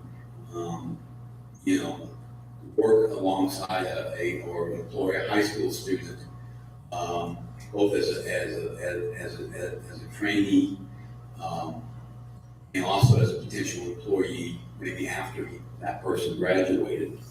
And I think if we sit down with them and say, well, okay, whenever you teach this person, we need to make sure that you can put a code to it in terms of the alignment with our policy. I think we're going to turn off, the aspects of the business community in which we could partner. So, I like to think in terms of aligning the curriculum to something that is being put out there as a guide, but not as a restriction to other partnerships that we can form out in the community. Thank you. Mr. Bobby, I have to respond. I think, I want to be very clear. We're all saying the same thing. That's right. And so it's really interesting for an observer of a board when you listen to tone at times, but everyone who has spoken is saying the same thing. We want to create greater opportunities for children in the area of career, technical, and agricultural education. Candidly, being here a year and a half, it's not very strong in our K-12 schools. When you look at our middle schools and our high schools, I don't know what happened or when it happened, but there's something occurred where the programming for those types of programs and courses were taken away. And they're not present in our middle schools and our high schools right now. So let me be explicitly clear and not use superintendent talk. We want construction courses. We want more family consumer science courses. We want more agricultural courses. We've already started having conversations around the fact that the University of Georgia has one of the strongest food science programs in the country. Why aren't we creating pathways for kids starting at the middle school level all the way through? Why have we constructed a premise where you only have to come to the Career Academy to have exposure to those types of courses? So we're saying that all of this can happen. We're simply saying, let's be strategic and systemic about how we're going to construct those opportunities for young people. And if the land trust has experts in the area of construction that can help us and guide the work that Dr. Ramirez has been given to create opportunities in our middle schools and high schools, not the Career Academy, around construction, then let's get them around the table. But right now we don't have those courses. And I guess the other thing I would just share is that it's not about constructing a system that's going to constrain people. But you talk about entrepreneurship. We don't have a lot of business courses offered at our high school, our two traditional high schools. That's surprising to me. There's a trend in America where you're teaching courses just called entrepreneurship and teaching young people how to do it. But the way you just described how the West Broad Farmers Market work, that is a very episodic, anecdotal type of way of making it work. I would prefer to have a system where if a young person wants to be an entrepreneur, there are multiple paths that they could learn that skill. We don't create that right now. And so I think it's unfair to say, well, the land trust and the West Broad space creates that for kids. I want to create that for as many kids as possible. But the only way we can do it is if Dr. Ramirez works with community leaders to create the space. We're not there yet. And I'm simply saying, which I think everyone said in different ways, we need to do a better job in creating those pathways for kids starting at the middle school level, and then in our comprehensive high schools. And then eventually you do lead up to hopefully some type of technical certification at the Career Academy. That's right. That was the only thing that I wanted to add to this whole conversation, because again, we're agreeing the fidelity in terms of how we implement that program.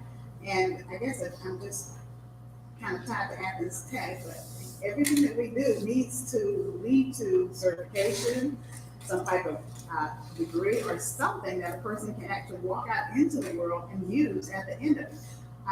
As a member of the Heritage Foundation, actually, years ago, we had a conversation with IDEW who wanted to do classes. They wanted to start a thing around, again, these aren't necessarily high school kids, they're trying to get people in the community in there to get involved in electrical training and stuff like that, because this need has been in our community for a long time. What I would like for us to do is, I think you said it so succinctly, is there has to be fidelity in the programs that we implement. They have to lead to something that actually somebody can walk away from our school system with and present that. It's almost like a work-ready certification that came out about 10, 15 years ago, and be ready to go into a workforce. And industry will accept that certification as a person's rite of passage into that work. So I want to see us continue to build those pathways from middle school that lead us through the career academy over to certification. And if we can get that certification in our high schools that we're going to add this tech to get, then yes, I think that moves us closer to the goal. Thank you, Ms. Davis. So we're gonna hear from Mr. Worthy, has something to say, Ms. Ellis has something to say on this as well. I know we can spend all day talking about this very worthy topic of conversation. And there's probably 10 very worthy topic of conversations related to each of these recommendations.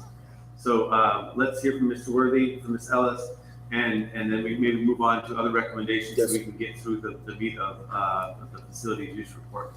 Very quickly, going back to what Ms. Williams said there, she said it beautifully, and I'm just going to cut through the chase. I'm just going to talk about 5 minutes. I'm going to cut it down. Come on, Mr. Worthy. Okay. But anyway, and I said this before, if you're going to get young people, as Carol said a few minutes ago, she wanted to take the classes that the young men would take.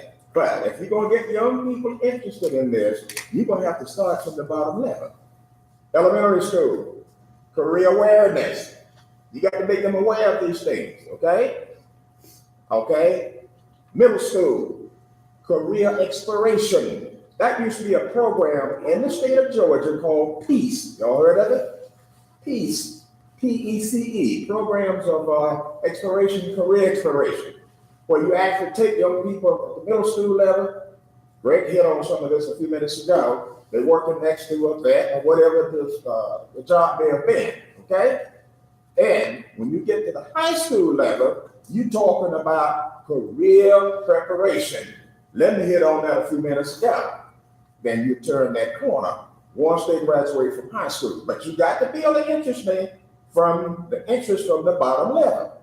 Because that's, I think Dr. Mean said a few minutes ago, you wait until they get to the career academy, you know, they're looking for a subject to take to graduate from high school. You got to keep in mind now, you're dealing with what? Adolescents. That's what you got to keep in mind. So you got to build that interest. Okay. Thank you. Thank you. So. Well, if I can just bring it back to facilities, I did hit on the interest and the partnership that both Mr. Worthy and Ms. Williams talked about.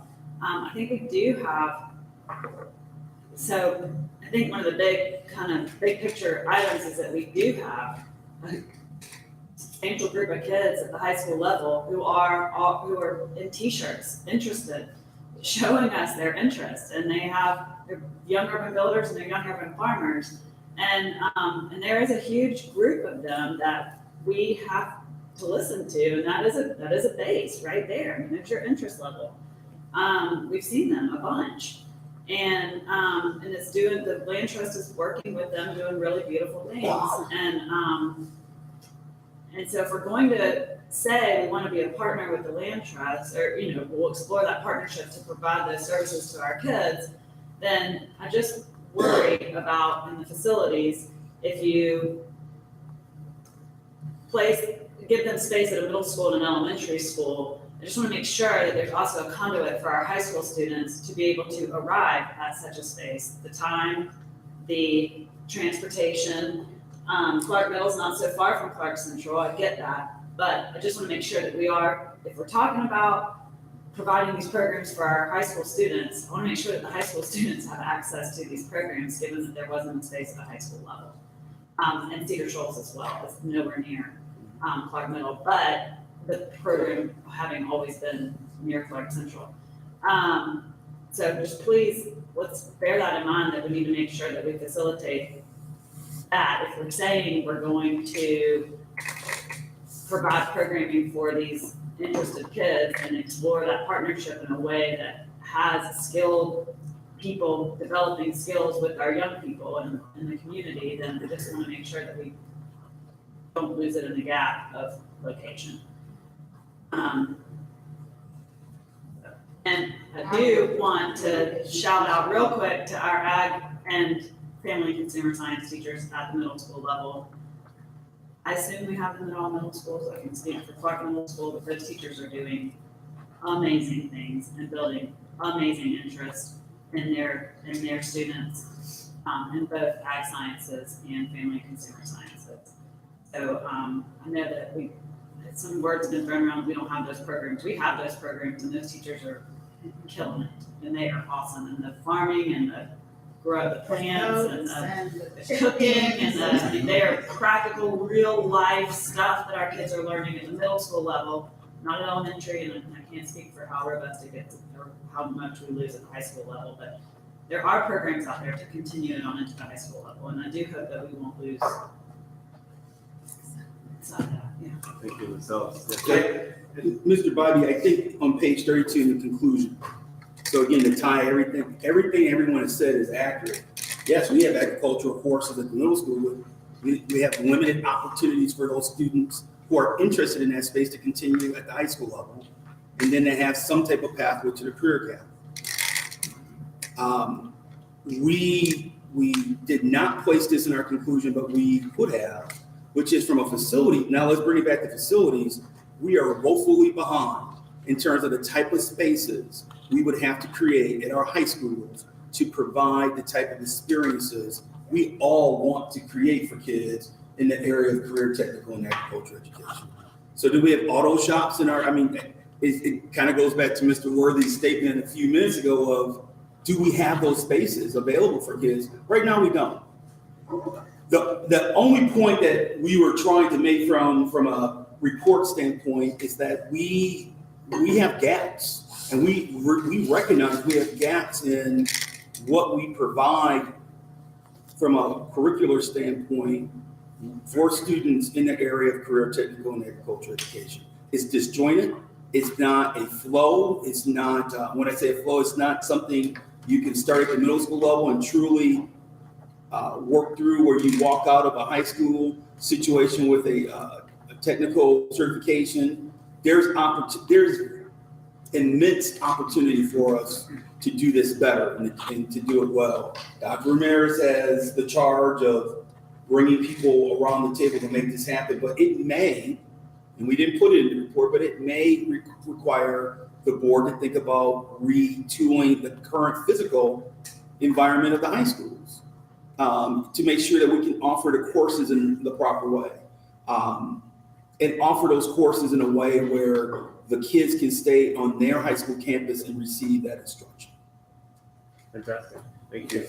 I'm sorry, I want to say this with all due respect, 30 seconds. One thing is I don't want the idea of community service to be neglected. I think what Sarah listed was very good about the young urban farmers and young urban builders, but community service and also entrepreneurship. And I don't want to say, well, we want to do that, but we don't have the curriculum yet. So let's go ahead and put that off until we have the curriculum, and then we will promote it. Because looking at the space issue, I want us to kind of get this vision. And again, I think this goes back to what Carol was saying, where the entire community is the classroom. That we don't just say students learn in a four-wall classroom. That's not necessarily true. Or a space, I agree. I'd love to see us embrace the whole concept. But we are not doing entrepreneurship if we don't have a curriculum. So you can make that statement, but there's no we, so there may be a child who attends the Clark County School District, but there's no alignment to what they're being taught or what's happening. That means that there's a connection with the community, and someone with a program in the community is teaching this Clark County student entrepreneurship, That's different than the Board of Education, who's given the charge of educating children, providing them instruction in being an entrepreneur. Those are two totally different concepts. And I'm not saying you're wrong, Dr. Means. My point is that if you are, until we get a full-fledged program of entrepreneurship, you don't discard your sandals because you need running shoes. I mean, you try to get those running shoes, but in the meantime, you don't go barefooted. And so if we've got stuff in the community that is offering entrepreneurship, we need to take advantage of it, praise those students, and then work to emulate it within our alignment of the curriculum. Like you said, I think we are very much aligned on a lot of these concepts, and I think obviously the devil's in the details, and Dr. Ramirez has the fantastic task of untying these things and making them happen in a strategic way, which we're excited to see going forward. Thank you for that smile, Dr. Ramirez. You're welcome, and I welcome the opportunity Awesome. to work on it. And lastly, I'll be remiss if I didn't echo the world's Ellis in terms that we are definitely killing it at the middle school level. Awesome. And a testament to that is the Hillsman Agricultural Science Program that just captured first place at the national level, first and second place at the national level in terms of agriculture. When you look at a system in terms of what are the components that are in place to make it successful, you have outstanding leadership at the teacher level, a principal that's very supportive, you have a student organization, an advisory committee, and a curriculum that's working. Those things are in place. That's what leads to success, and congratulations to the Hillsman team for making that happen. Thank you for that. Okay, moving on to other questions and answers and recommendations. From a strategic standpoint, we also talked about in this document offering early childhood education in a very deliberate way, not in a way where it's isolated and people are doing it in one place or another, but the school system has a focus and a direction. And so with that being said, Karen Higginbottom, who's our director of the Office of Early Learning, would like to just give an overview of what we do from an early childhood education standpoint and what are the objectives here with our recommendations.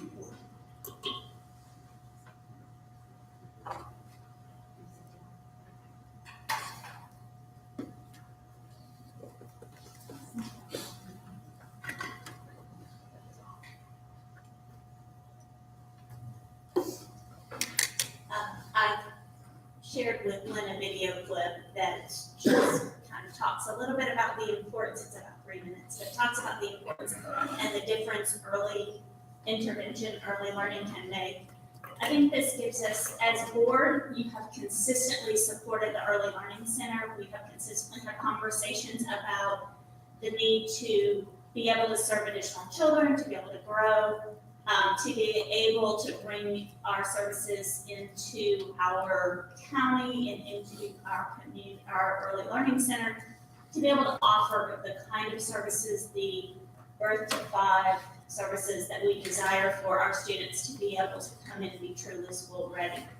We talked about the additional need very openly for the fact that we have consistently have an pre-K waiting list at the beginning of every school year that, lands anywhere between 100 and 200 children unseated. We also know that by the end of the year that, we're able to seat children as kids move out of the county, as they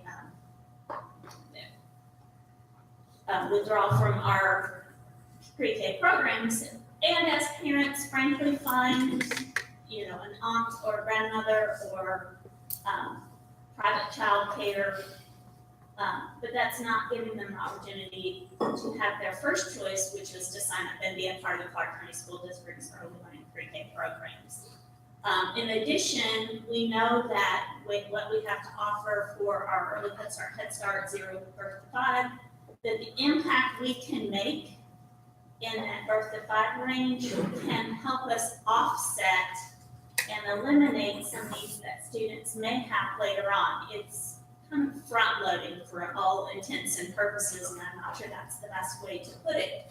But really, we know that it's the foundation on which our students' educational setting can be built. And we have information and research that supports the impact that pre-K services or birth to 5 services can have on students all the way, that impacts their trajectory all the way through their high school and college careers. That the difference it makes for students who've had that early intervention, who've had the opportunity to really be school ready. And part of that school readiness is having not just the child become school ready, but truly that the community is ready to support those students through into learning, that the schools are ready to accept and support those students, and that the families are able to support their students through. And so with our programs, we have additional supports that they can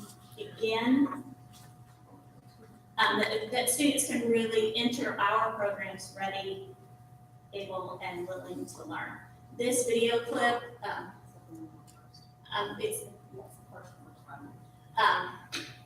it kind of pulls at your heartstrings, but it does just sort of get to that ounce of prevention concept.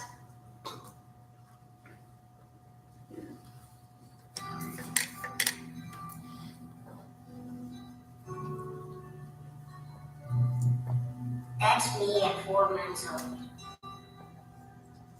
I'm one of the thousands of little miracles born into poverty every day. That's my mom. She's 17 and never finished high school. She's got some big dreams for me, but she's alone and she's scared. This is my first birthday. That's my grandma, my cousin Tanya, and my boyfriend Kevin. We all live together. It's cold and crowded. I hope we lose him. I don't like Kevin. He's always yelling. This is my second birthday. We're all in daycare, strapped in watching TV again. I wish I could just run around. This is my 3rd birthday. My brother William's taking care of me while my mom sleeps. She works the night shift, so we can't turn up the TV, but we get to go to bed whenever we want. This is my 4th birthday. We're sleeping at my aunt's this month. I don't know when my dad is coming home, but I'm hungry and I miss him. This is my 5th birthday. This is my first day of kindergarten. I'm tired. I'm hungry. I'm unprepared because I didn't get the right start. I'm twice as likely to be in special education. 30% more likely to never go to college. 70% more likely to be arrested for a violent crime. Become a teen parent. Drop out of school. Never hold a job. Spend the rest of my life in poverty.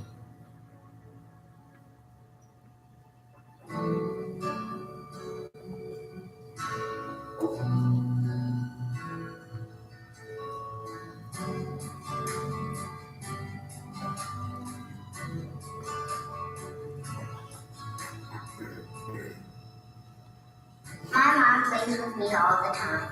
She smiles a lot now, and she knows she's not alone anymore.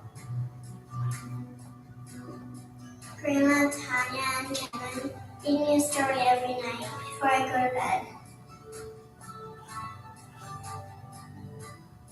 I go to my school every day, where I get to run and play and see all my new friends. Will and I go to preschool together. Today we learned about dinosaurs and played a counting game. Every morning, my dad and I brush our teeth and do breakfast together. We have our own place now. Nana will always be together. This is my first day of kindergarten. I'm rested, I'm eager, I'm confident, I'm curious, I'm prepared. I'm ready. I am your future. Change the first 5 years, and you change everything. Anyone interested in investing?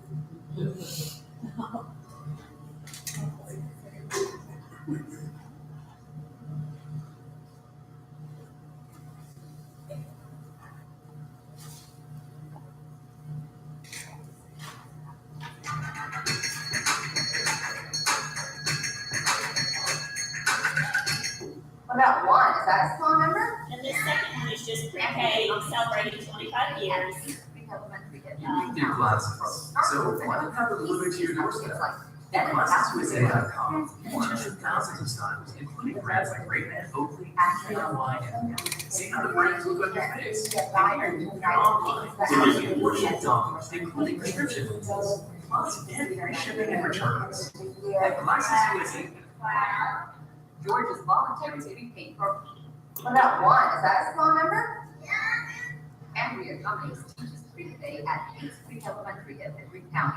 From start to finish, she sees how kids like Bennett Valenzuela transform as they get ready for school.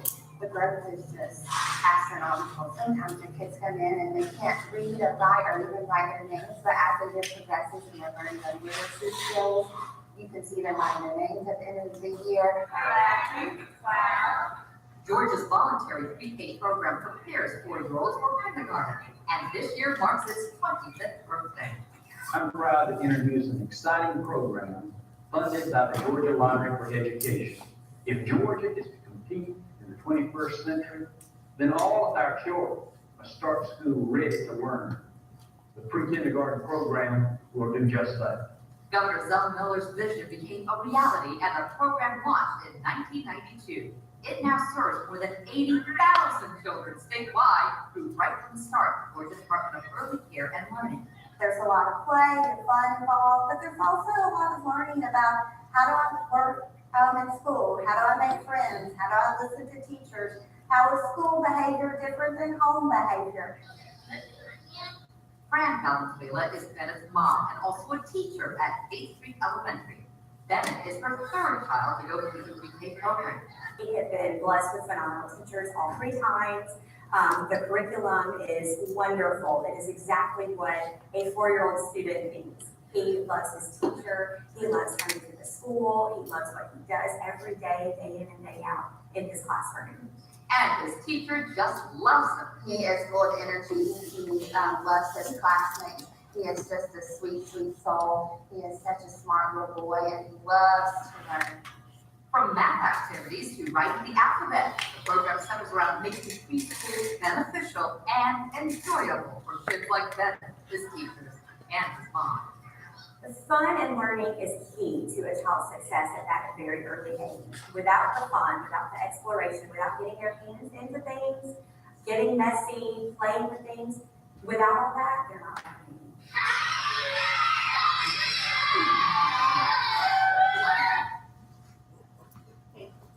Clark County was one of the initial pilot sites for pre-K. We have been on the cutting edge of early learning services since it really began to take off in the state. But more importantly than being a leader in early learning is the fact that we know from our E3C Empowerment Zone work, from the Get Georgia Reading work, from our Athens Wellbeing and Envision Athens work, we have a large number of students in the early years that don't have the opportunities to really truly be accessible to early learning and be school ready. And part of that, we have three years ago now added an additional 44 seats to our pre-K program at 2 of our school sites. We still continue to have large numbers of students who aren't able to access our programming. As a county, we're not taking from other childcare providers because as a county, we have 6,800 to 6,900 children under the age of 5, there are less than 2,500 childcare seats. So there is a need in our county for additional space, additional services in that range. And we know that our students are at risk, that they have a number of factors that will make it more difficult for them to be as successful in school if we can launch them well. That we as a school district will benefit. I know I'm preaching to the choir because I know y'all have been extremely supportive, but if you have questions or concerns. Could you give those numbers again, please? They're Oh, it's they're all- between 6,800 to 6,900 children, and I can get you the hard numbers from the E3C report, and the childcare seats that are available. If you look out on Childcare Athens, there are 41 sites listed. We are 15 of those. Mr. Bybee, thank you, Karen. I just want to point out, we constructed the flow of some of this conversation on purpose. So we spent a lot of time discussing what's happening at West Broad right now. That's what we want to do at West Broad. And we want to provide greater opportunities to do that work. We spent a lot of time talking about the garden and other services offered there right now, and those are good. And we want to have deeper conversations about how do we make that happen for all of our kids in a very systemic way. But if we want to close achievement gaps, we want to make life better for children and families, because the state of Georgia says this is a 2-generational approach. Not only do you help children, but you're helping their families. That's what we want to offer at West Broad, and that's what we're proposing to offer at the Old Gaines site. That if we can get to that work, then that's what we believe is the priority. We can't do everything, but if we have to prioritize the work right now, addressing the needs of those young people is a greater priority than what's happening. And it's good work that's happening at West Broad, but that's our priority. The last thing I will share with you, and I think it's in the report as well, we can't forget the legal component that the school district has an obligation to provide educational services at facilities that we are responsible for. That's our first charge. Thank you. Yes, sir. I continue to, I brought this up a little bit last night. We talked a little bit about it. My questions comes around, the funding component. The facilities is important, but then also the money to be able to pay for those classrooms. And I know we pay for each of these things differently. So maybe we could talk a little bit more about paying for, two things actually. Number one, our current model is to house those pre-K seats in existing elementary schools where they will go up into kindergarten. So this would be a little bit different model than that. So maybe we could talk about why that makes sense. And then number two, how to fund each chunk of those, how to fund those pre-K seats, how to fund those Head Start, early Head Start seats would be fantastic. Why don't you start? As you well know, 2 of our pre-K classrooms are sitting right here in this building. And as delighted as they would be to have the board, they would also be delighted to have those classroom spaces back. And so while it's been wonderful to have the opportunity to have those, we really do already have some classrooms that are in displays. And we have a pre-K preschool special education that is in a classroom in our building that's designed as a conference room. So we already have some folks that are in spaces that would be. We also are not thinking of removing classes from elementary schools, rather about increasing the number of seats that we have available in central locations. And our thought and vision for the east side for the board would be to replicate the center that we have opportunities for through K, not exclusively adding 20 additional pre-K classes, but offering that opportunity across the grade levels. And so as the timeline for the facilities is rolled out, nothing is tomorrow. nothing is ready, and it gives us time to make applications for increased pre-K seats, for increased early Head Start seats. That application is available, we'll make those applications. And while we know that there is a component of that cost of part, we have in-kind support at 20% of the grant, we've been able to meet that through services rendered, our editorial services and services. So there is a cost to this to continue with operating, but the cost compared to what we're able to bring in with the grants. The advantage to our early learning programs is they are largely grant funded. They do not typically hit the general fund budget. And so pre-SPED, our preschool special education services are handled under our Title VI funds. Our Head Start, early Head Start classrooms are handled under our early Head Start grants, and our pre-K is handled under the pre-K grant from the Start Lottery grant. Mr. Bobby, I would offer a couple of additional points. One is that if we made an attempt to have as the number of pre-kindergarten seats or slots, I think we technically use the word slot for that program.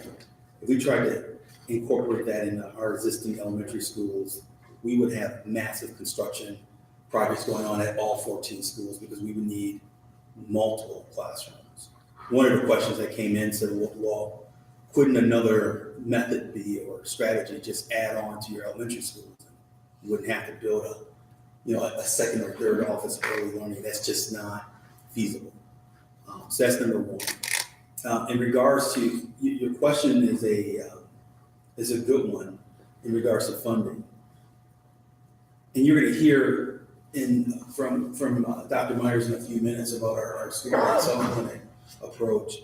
We think early childhood education is a preventative measure to addressing the issues that we see later on in our educational system. And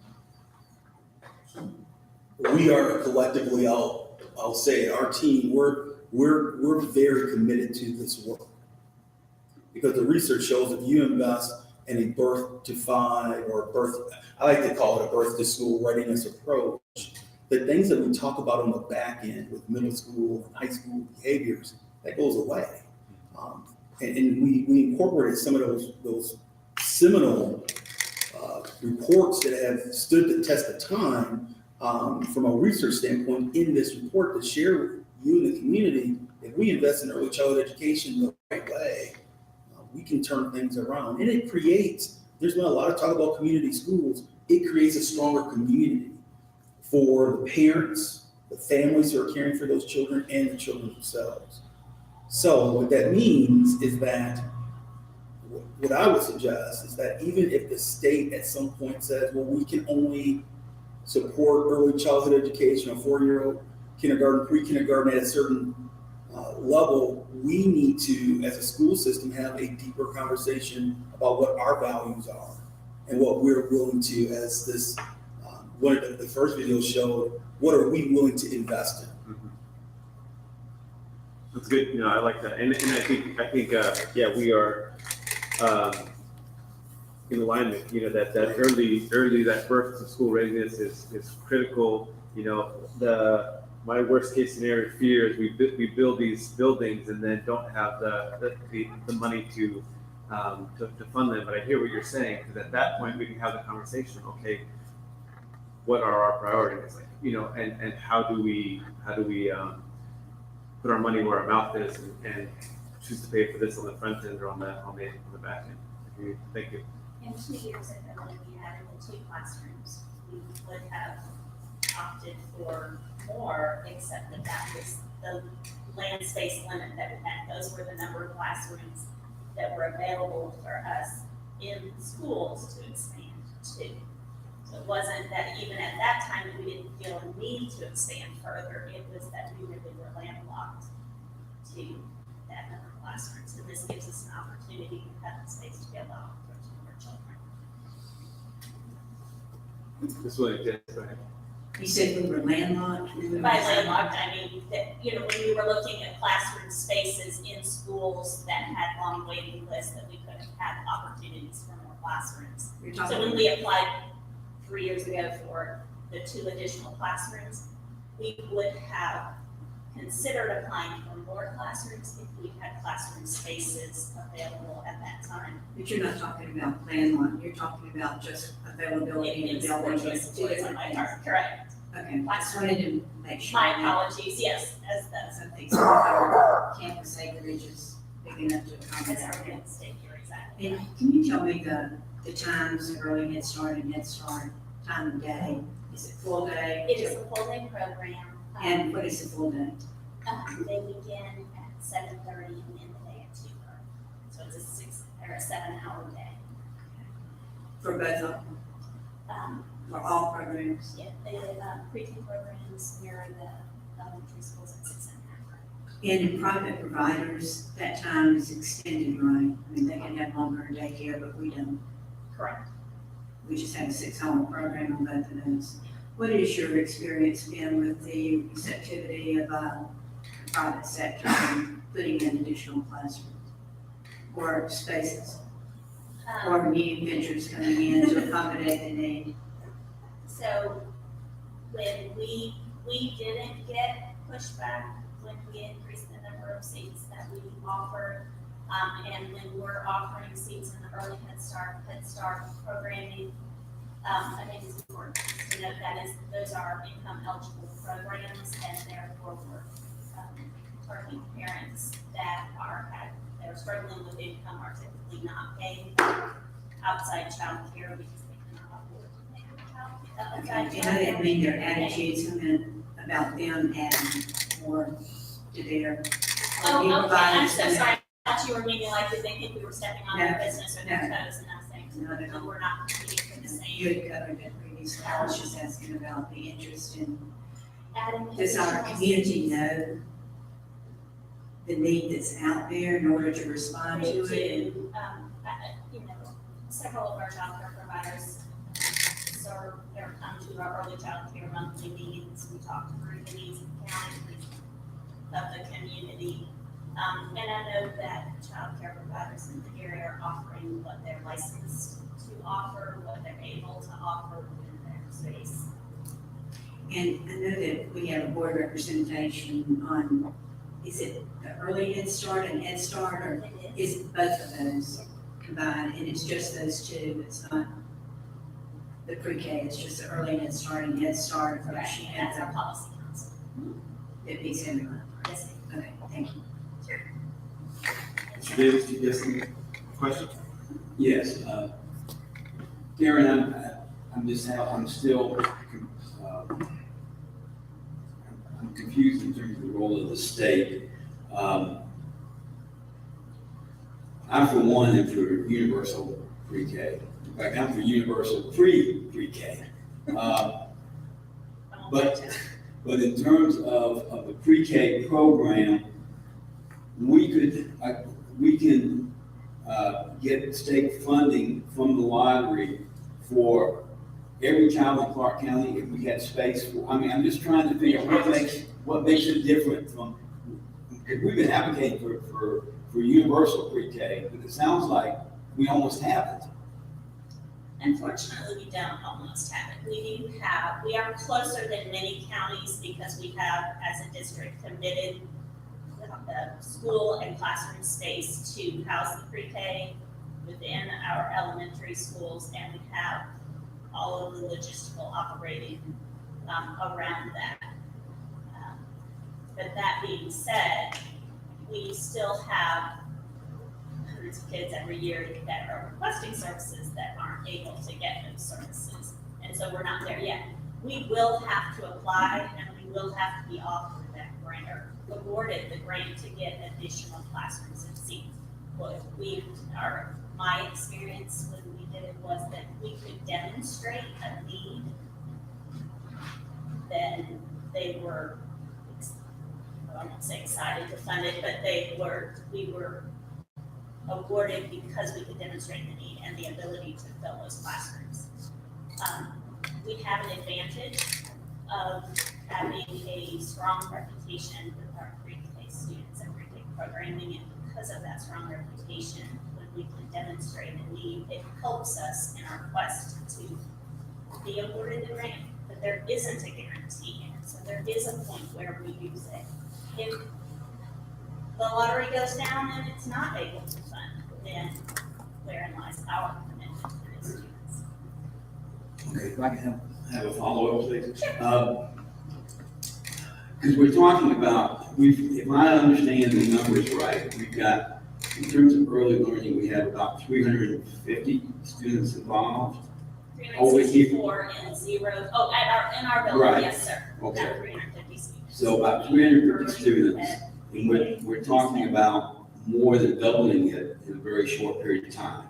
We're talking about 200 on the West Broad property, and then we're talking about 200 on the old Gaines school property. I'm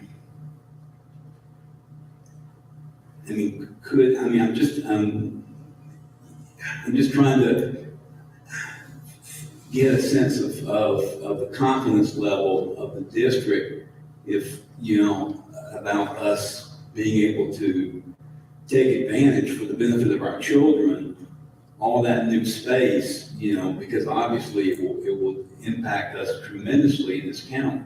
But is it realistic? To almost double the program in like 2 years? I think based on the numbers that we're looking at, we have enough students sitting consistently on our waiting list. The children are there. And the children whose families are advocating and signing them up are there. We also know there are more children out in our community who know that we're full and aren't coming to register because they've talked with a neighbor, they know there's a wait list, they've called and they've asked, they're aware and they realize that the spaces are already filled. If we could say there's more coming, then I feel confident that we will have more. Will we ever 100% eliminate wait lists in our early learning programs? I doubt it. Would the state say, well, yeah, you've got a waiting list, and so you provide us the classroom space, and we'll make sure that we'll put the teaching staff in there to address that? I can't guarantee what they'll do, but I agree with what Dr. Means. The folks running for office are running in support of early learning and the difference that early learning can make. And they've made that one of their stomping grounds. And I think we're beginning across the state to really realize the impact that can make, and that our state legislature and governments are beginning to put their money where their mouth is and beginning. Now, are we where we want to be? No, we know they're not paying at the level that we would like, and they're not necessarily at. But as far as getting the grant, there's not a guarantee we can get a grant, but the support system is still out there, and it's out there both at the federal level. They're offering an early Head Start grant opportunity. Even as we speak, that's open. At the state level, we have pre-K funded through the lottery,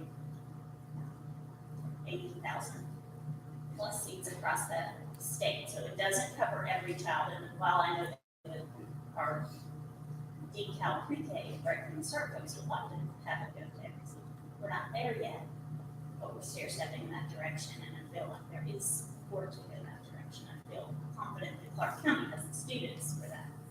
And then for us, it's a willingness to go out and do the work to write the grants to get there. So, Thank you. So, two things I'm thinking, let me make sure I write it down. One is the pay scale for our teachers in the program. I understand that we can have a pretty significant turnover. And that is because of the pay scale. And I guess as we even look at expanding this, then I'm sure it's stay constant. But are there things that we can do for that pay discrepancy that we have? That's been cited as the number one concern when I talk to people and I love early learning, so I still get a lot of feedback from that again. If I may, Yes. and I think this is something that Mr. Davis and Ms. Suggs and I talked about as part of our legislative agenda, that the board will be acting on this Thursday evening to address the pay gap for early childhood education teachers. It's wrong in the state of Georgia, and we need to be strong advocates at the state level to fix that wrong. Regardless of how things turn out on Tuesday, we need to make our voice heard in this county that the educators of children of 4-year-old children should deserve the same pay as someone who's teaching a 5-year-old kindergarten. That's one question. My second question is this income threshold. I've talked to so many people who can't get to your waiting list. And so what is the deal now? Do we have, is it a tiered income? Is it no income? How is it There is, what people can't make the list? there is a tiered, but it's based off of the federal poverty rate. Okay. And so you have to be below that federal poverty rate. And then your percent below that federal poverty rate. So where are we? Impacts where you're listed. I also know, that the more seats we have, right now, we're obviously only able to try to serve those with the highest needs. And that's always true, but at this point, the limited number of seats means that we aren't able to go terribly deep into that level of need the way that we could. So we're kind of like at the 100% of our seats are at the lowest, the highest need level. So we haven't even gotten to the second or third tier where we can actually accommodate some other income levels. Yeah, that's a big concern. And theoretically, at a Head Start, you can serve up to 10% of over income that have special needs. Okay.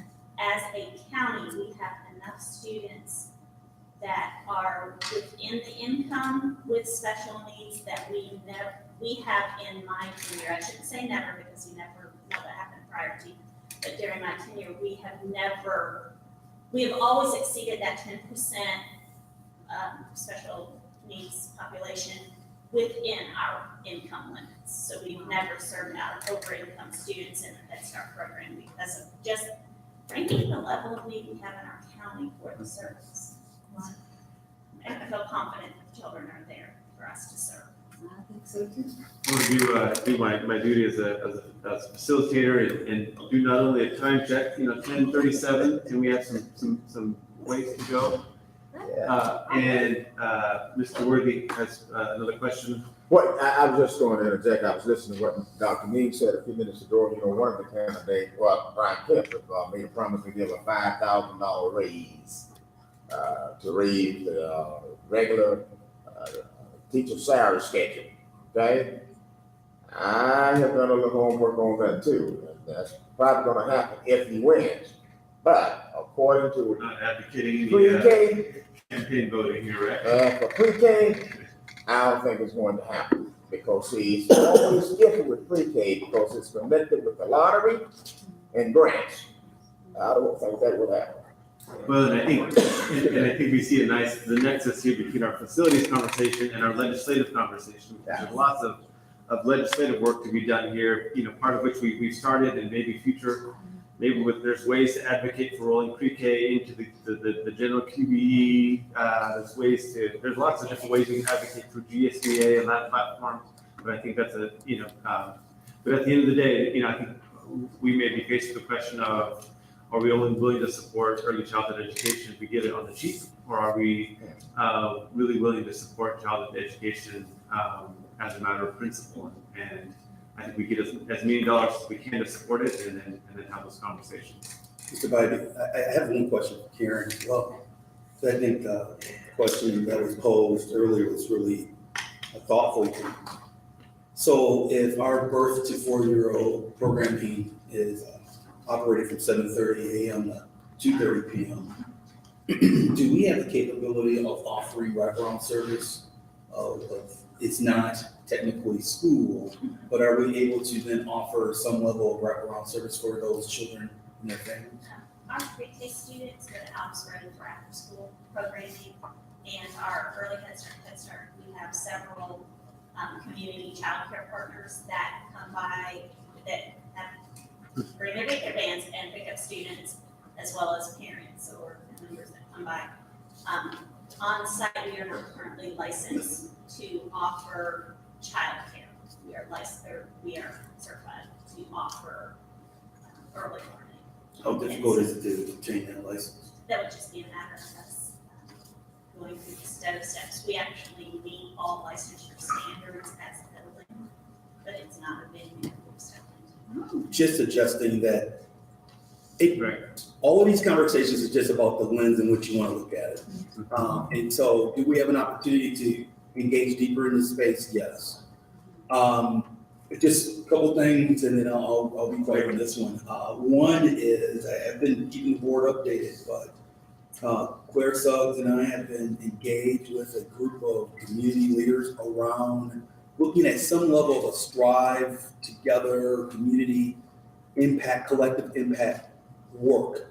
And this group of community leaders, business leaders, they took out the time out of their busy schedules to join Claire and I to go to Spartanburg, South Carolina, a few weeks ago. Actually, it was in August. It feels like a few weeks ago, but it was in August. To look at how Spartanburg, South Carolina is implementing a collective impact approach.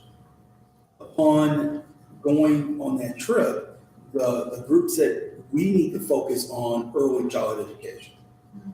There's a lot of different things you can focus on, but we need to focus on early childhood education. And so there's a lot of synergy around this in the community. The United Way has changed their funding pathways, where it's really focused now on education, healthcare, and workforce development. And so when you look at early childhood education, it impacts all three of those components. When families know that their child is going to a strong, safe, early childhood educational facility, they can go to work in peace. Families are healthier, and obviously education is happening. We believe that this is where we need to place our stake in the ground. This is where we can be preventative and address the things that we talk about on the back end that we don't want to see. We could be preventative and try to help families from a birth to school readiness approach. And again, the research shows that this is the way that you change children's lives, you change family lives, and you change communities. It's through early childhood education. It's not childcare. We want to be very careful. Claire is she consistently at our meetings, she'll say this, we're not talking childcare here. This is education. And this is education from, as you saw in the video, from birth to whenever they're ready. I'll end with two stories. One is our elementary school principals will tell you that children who have pre-kindergarten or more experiences, they're more prepared and they're ready to dive into instruction. And it just looks different for those children. And so they are staunch supporters of this work as well. And then the last thing I would share with you, we have principals and educators who've been in this district for a while, they've been committed here. And it's interesting when I'm with them and you get a group of elementary school principals talking to middle school and high school principals, they'll bring up, so that child went to your elementary school, he or she is now an 8th grader or 9th grader in our school. And they all just wring their hands when they say, well, we saw this coming when that child didn't have the experience that we wanted them to have at the elementary school level. We know if you build a strong foundation, a lot of these things that we talk about and we all want to fix can be solved. Can I say one last thing? And actually, it's a couple of things, right? Thank you, Mrs. Williams, for asking about the hours of operation, because two things I have to ask is that, and you don't have to answer, but do we have a career path in family and, what is it, family and consumer services and sciences that can lead to this workforce shortage that we have, to address this high turnover rate, is there an opportunity here for us to do some internships? Those are questions. And then finally, we don't have an 8:30 to 5 workforce. It's 24/7. So what are our opportunities here to change something about how we approach taking care of early learning? Because those kids, 24/7, I want an answer. I just want to put those out there as how can we think creatively outside the box around what we're doing here? I can answer the beginning portion of that, what if I can't answer yet. I'd love to further explore. For whatever reason, you're not in that microphone, and I apologize. Okay. We have, at the Career Academy, there is an early childhood education program offered. We do have students here at the high school who volunteer or intern within our classrooms, in our early Head Start and Head Start classrooms.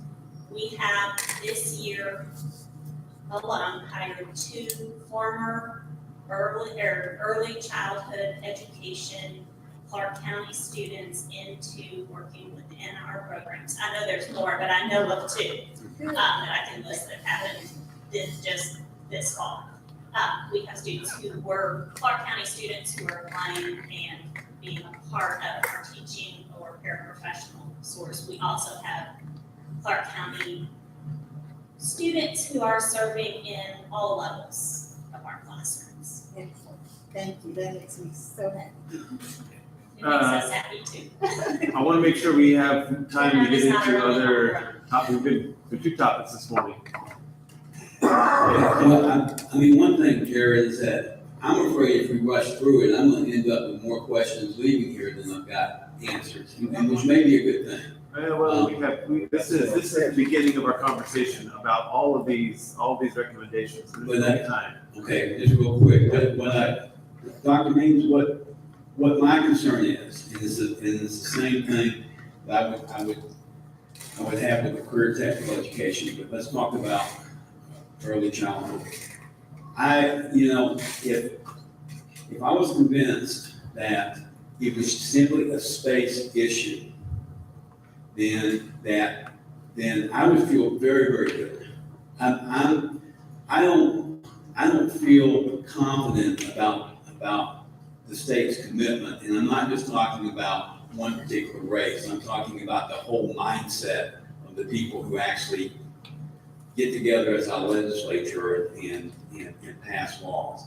And because of the funding of early childhood being so connected to the lottery, which is ridiculous, and I think everybody would agree to that, because you can't have universal health care when the funding source goes up and down based on lottery tickets. I understand what we're saying in terms of we need to make a commitment to early childhood education, just like we need to make a commitment to real viable career technical education. And I just don't know if, we're talking about going from 3, having, in terms of building construction, having 350 here to 200 at the West Broad facility, 200 at the Gaines location in a fairly short period of time, more than doubling this particular early learning center model. I just hope that we can fill it. What I hear is that, the need is there, and that's what you're saying. And I think any educator knows that the need is there. And we could use that amount, we could add, from what Karen said, we could add 1,000 more seats and really benefit Clark County School District tremendously. I just don't know if the resources are there to maintain it on the part of the district without a commitment on the part of the state. So That's a great, I appreciate the opportunity, Mr. Davis, to respond to that statement, because I don't think it was a question as much of it's a statement, and I appreciate it. I guess I would pose to the Board of Education and the community, what would you rather invest in? Catapult or early childhood education? You tell me You want to continue to invest $1 million in our alternative programming that we have for our middle school and high school kids, who we know if we track things, they probably had some struggles from at the early age. Do we want to invest funds there and continue to invest $1 million or more in that space, or do we want to try to be preventative? I think that's ultimately the question. I would prefer to be on the preventative side of things. And yes, you're right. Right now, the funding structure of the state of Georgia is one where it's based in supporting what we deem as educators the most important foundational work you can provide for kids through the lottery. But as I presented to President Bybee, but then that means the board has to have a conversation at some point of what you prioritize.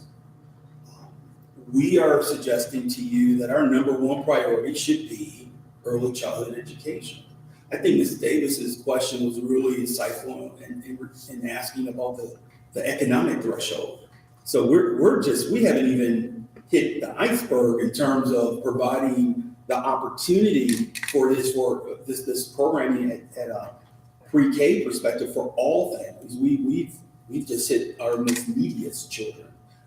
If we had more seats, we would be able to address more needs, and it would have greater diversity of socioeconomic status of kids in those classes. So, Mr. Davis, I think your statement, your question is appropriate. We should continue to talk about it. You should continue to wrestle with it from a governance standpoint. But we believe, as the folks that you've charged with paying attention to the educational purpose and mission of the organization, we believe that this is where we need to invest our time, we need to invest our funds, and where we need to invest our legislative advocacy as well. But Dr. Means, we are going to get a commitment from the state under the QBE legislation for early childhood learning. That's not going to happen. The flip side of that, you wouldn't have early learning unless you had the lottery, thanks to former governor that is now deceased, Dale Miller. It wouldn't have happened. Talked about it for years. I did 33 years of education in this state, and it was just not, they just talked about it and talked, and it never happened.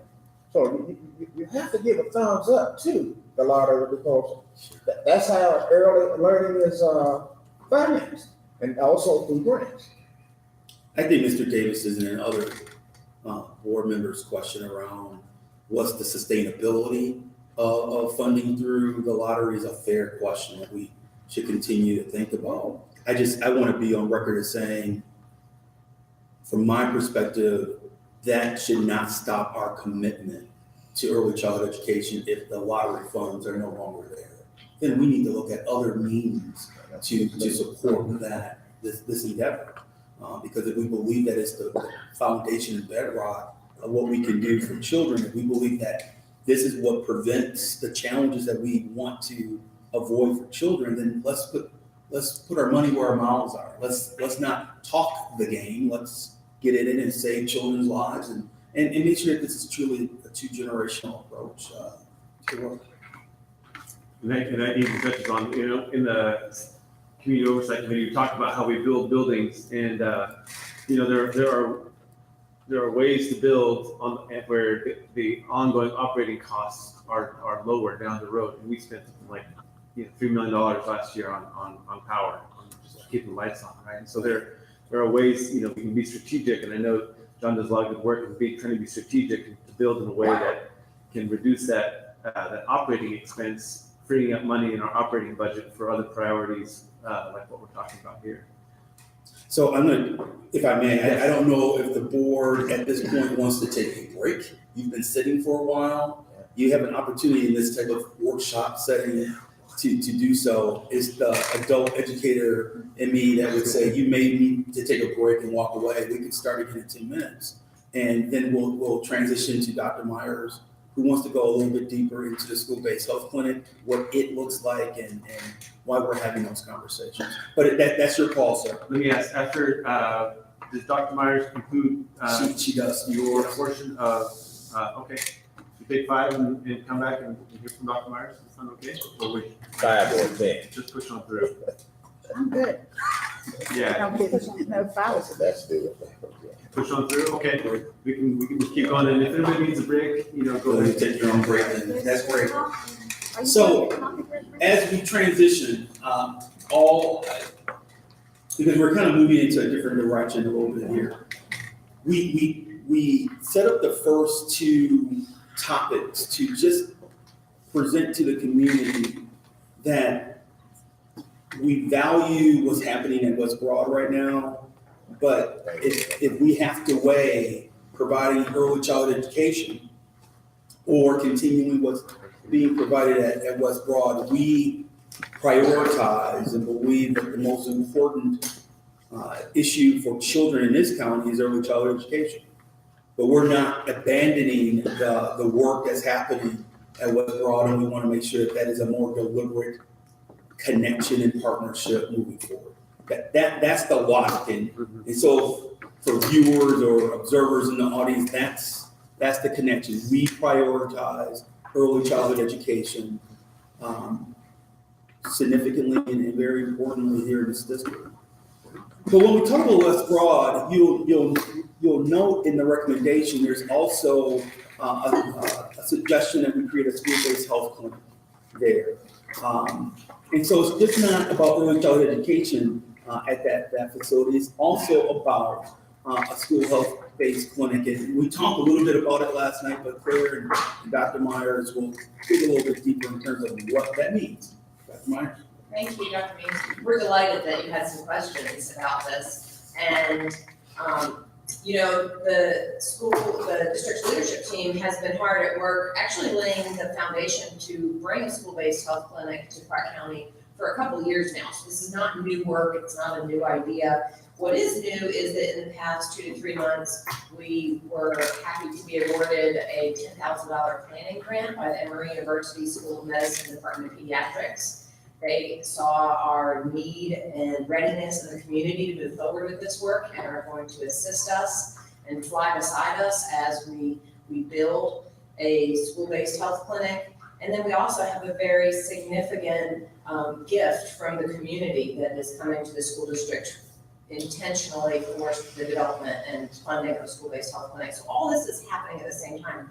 You as a board have also expressed a commitment to the health and wellness of our students in many ways over the past dozen years through building towards a school nurse in every single one of our schools in Clark County, to our telemedicine clinic, telehealth clinic, which operates out of Howard B. Stroud this year. We have a lot going on with supporting the health and wellness of our students. But what you're getting ready to hear and ask questions about a school-based health clinic that's different from those services that our school nurses can provide, I hope will bring some clarity. Our school nurses are great as a team. They provide a lot of support to students to keep them in school and healthy, but they can't diagnose and they can't write prescriptions and they can't prevent the need for a parent to come pick up a child and go access primary care when needed, and that's loss of instructional time. So we believe that based on the state and national model of school-based health clinics, and I think what you'll see, and certainly in the materials that we've handed you, there is such a strong correlation to this work and improving academic outcomes, improving attendance, improving discipline outcomes for children. It's a really strong connection. So before Claire and I delve into answering some questions, we also have a short video that I really think will summarize what could be a school-based health clinic. And I want to preface it by saying, we haven't made any decisions. We don't know what ours will look like, really. We don't know what exact services we'll provide, because in this year of planning, we're relying on our community partners, a thorough needs assessment to decide the details of the school-based health clinic, but the need for one exists. And let's just watch this few-minute video, which will give you some size and scope of what could it be. Hello. Today, I'm going to tell you a story about 4 kids. Bonnie, Keisha, Molly, and Sam. This morning, each one of them woke up feeling not quite right, but not quite wrong either. The sun was sunny and People had to go to work, so their parents sent the children to school. And when they arrived, they went to class. And they all tried to feel quite right. However, at 10 o'clock, Bobby had a tummy ache. At 11 o'clock, Keisha couldn't breathe. By noon, Molly's tooth hurt. She couldn't eat her lunch. At 1:15, Sam got into a fight. At 10:10, Bobby's mother left work and picked him up from school. At 11:30, an ambulance took Keisha to the hospital emergency room. At 12:20, Molly went back to class where she couldn't concentrate. At 1:30, Sam received 3 days of after-school suspension. And at 3:30, Principal Dan realized that he had 3 more absences and 1 more miserable student. Which all adds up to poor attendance, poor test scores, poor graduation rates, and poor outcomes for kids at schools. So on this very nice, very sunny day, nobody had a good day. But wait, let's rewind. What if we were able to change the story? What if this morning, Bobby and Keisha and Molly and Sam still woke up feeling not quite right, but not quite wrong either. And the sun was still sunny and people still had to go to work. Their parents still sent the children to school and they still went to class. But what if this time there was a health center at the school? We call those school-based health centers. That way, a medical provider, a nurse, a social worker, and maybe even a dentist could examine and treat each child's medical, dental, and behavioral health problems right away and right where they are, in school. What if this time, at 10 o'clock, Bobby had a tummy ache? At 11 o'clock, Keisha couldn't breathe. At noon, Molly's tooth hurt. She couldn't eat her lunch. At 1:15, Sam felt like fighting. Then what could happen with the school-based health center is this. At 10:10, Bobby sees the nurse who examines him and finds out that his tummy ache is due to missing breakfast. At 11:10, a medical provider treats Keisha's asthma, keeping her out of the emergency room. At 12:20, the medical assistant gives Molly a pain reliever and then helps Molly's mom schedule time with the dentist who will be at the school tomorrow. And at 1:30, Sam receives behavioral health counseling through a licensed clinical social worker. That all means that this time at 3:30, Principal Dan is happy because the health center at his school prevented 4 more absences, 1 more emergency room visit, 1 more disciplinary action, and 1 more miserable student.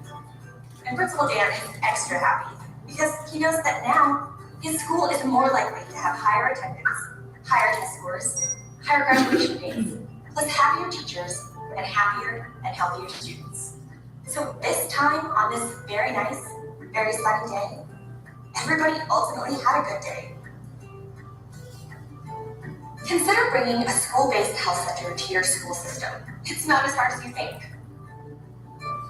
First, gather your community to explore the idea. That means everyone. School people, families, bus drivers, neighbors, doctors, dentists, community leaders. You get the idea.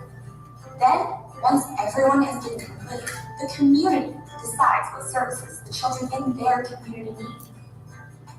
Here are the things the community decides next. Which school is the best school-based health center location to serve kids? By the way, lots of times, schools in the same system share a health center. Where should the school-based health center go?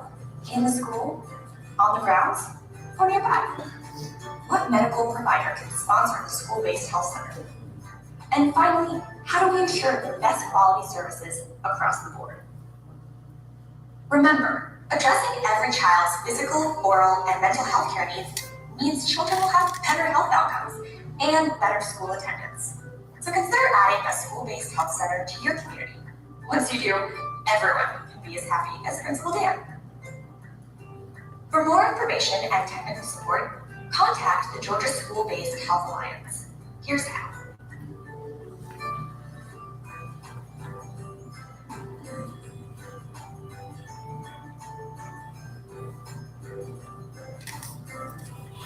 that helps, and you can see the comprehensive array of services that could be available. We have Sam's and Molly's and students that have those very same issues in our school. This really drove home for me when one of our school nurses told me a story that happened the first week of school this year. And she was expressing her frustration in the limitations of how she could help and what eventually happened. So let me just recap that story for you briefly. It was, I think it was the very first week of school. You know how parents are real excited for that first week of school. They're often going back to work themselves.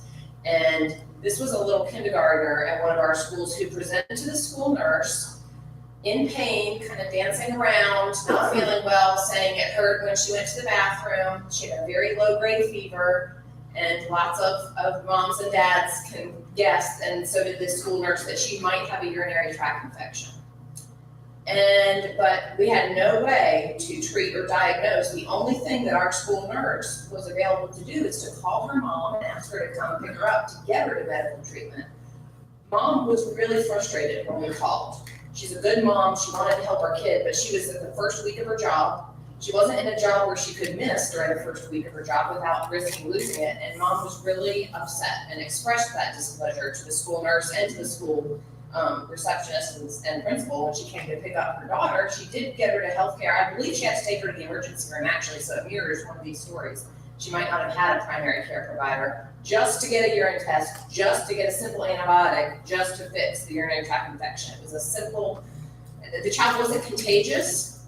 And the school nurse said this: if I would have been able to administer some ibuprofen, the child could have gone back to class and been comfortable.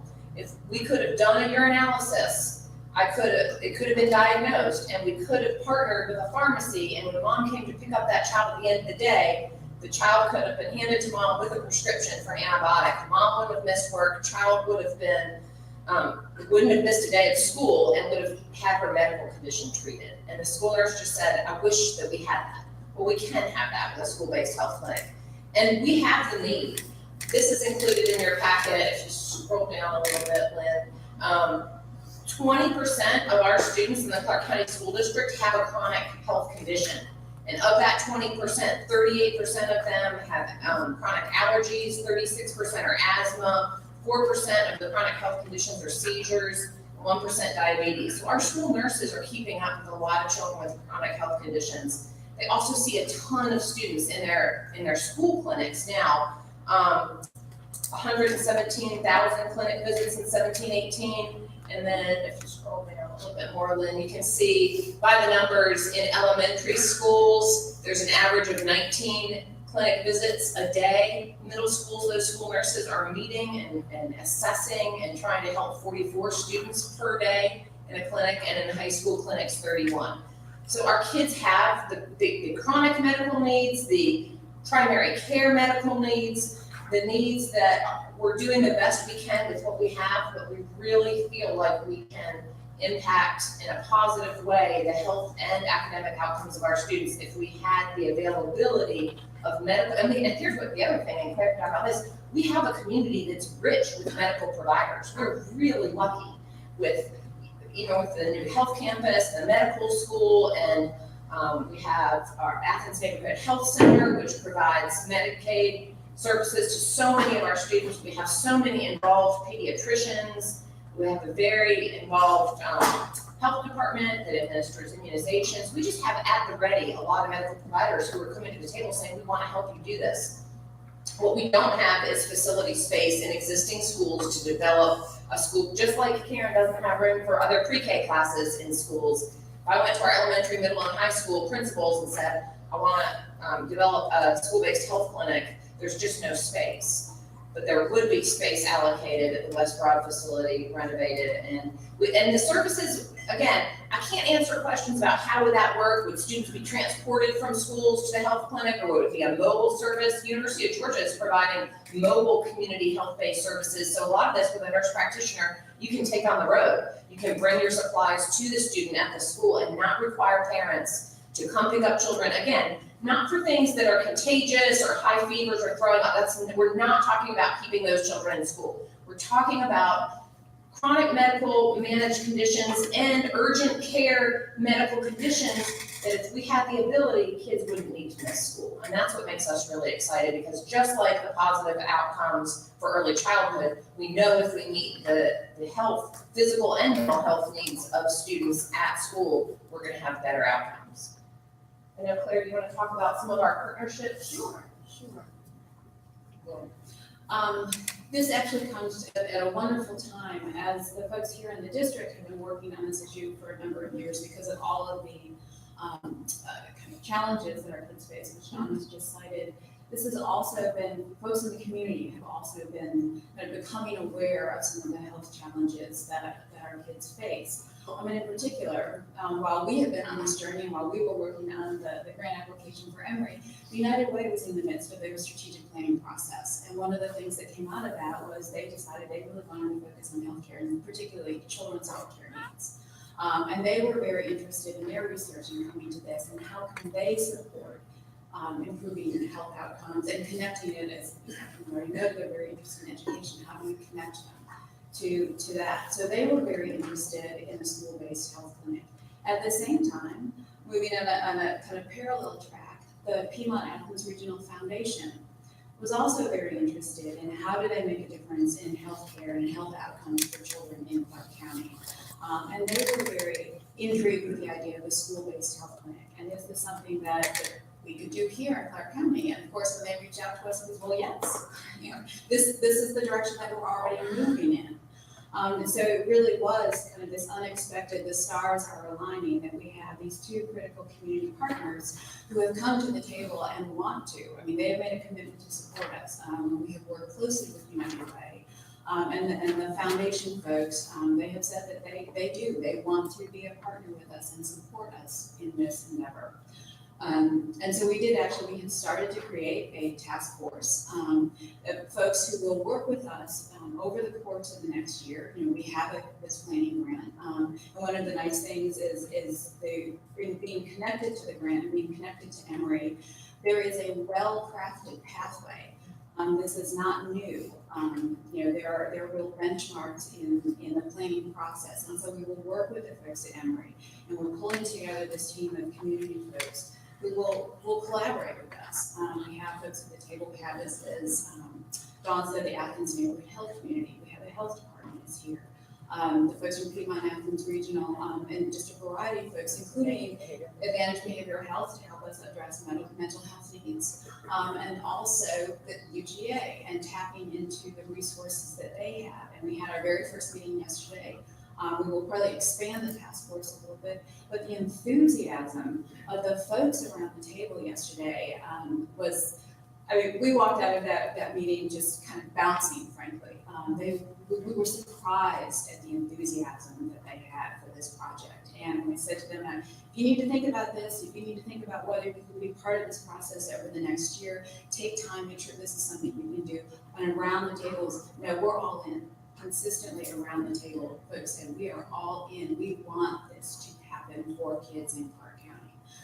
So there's a lot of momentum, and having this facility will make a big difference for our kids, for all of the reasons that Dawn has just laid out.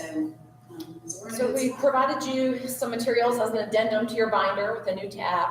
And so there's a lot of explanation about the how and why of school-based health centers. But do you have any other questions? Yes. Yeah. Don, have we looked at the the clinics that were developed across the street from the high schools? Are those still in operation? They are, and they serve a critical role, and they were at the table at the planning meeting because this is gonna we're grading existing services into this delivery model. They're called Teen Matters, and they're operated by the Northeast Georgia Health District. They serve the adolescent health needs of middle and high schoolers, and we're so fortunate to have them, and that's a partnership with like the Housing Authority, that the Teen Matters Health Clinic up here is actually located in the Rock Springs community in a partnership with the Housing Authority, and then there's one on the east side in a private location, but right across from Cedar Shoals. So they serve a critical role in kind kind of reproductive health and adolescent health for teenagers, but they really, they're not mission critical to immunizations and primary care and urgent care for littler students. Do you know what their hours are? Their hours, they have varied hours, so students can access mostly in the afternoon and evening after school time, and there's some days that they have before school hours, and oftentimes there's a line out the door before school starts, and we're fortunate that our high schools don't start until a little bit later at 8:30. They open up early so students can access that care before school and then again after school. I mean, the reason I'm raising this is when we look at space needs, if this group that you're pulling together could possibly look at that space as well, because I know in terms of the east side, across from Cedar Shoals, I mean, that facility would be very accessible to 3 elementary schools plus a middle school. And, I would just want us to not say, oh, this is the only place it could go. But I think the concept is great. I just want us to be open to exploring placement of the program. Certainly, and there's lots of different possibilities. School-based health clinics can be in a certain school, but then it really becomes a narrow, it can narrow the number of students who access it. So a community-based hub, and we have the advantage in Athens, we're so geographically small that if we have a centralized or several different places, so we could offer services, because we're gonna need to partner with providers. We don't have nurse practitioners or doctors on staff in the school district. So this really is a partnership with the medical providers who provide the services and bill to insurance or Medicaid for those services. But we would be a school-based health clinic on one of our sites or in collaboration with an existing site. We're just, I think there's many possibilities, and it might not only be one.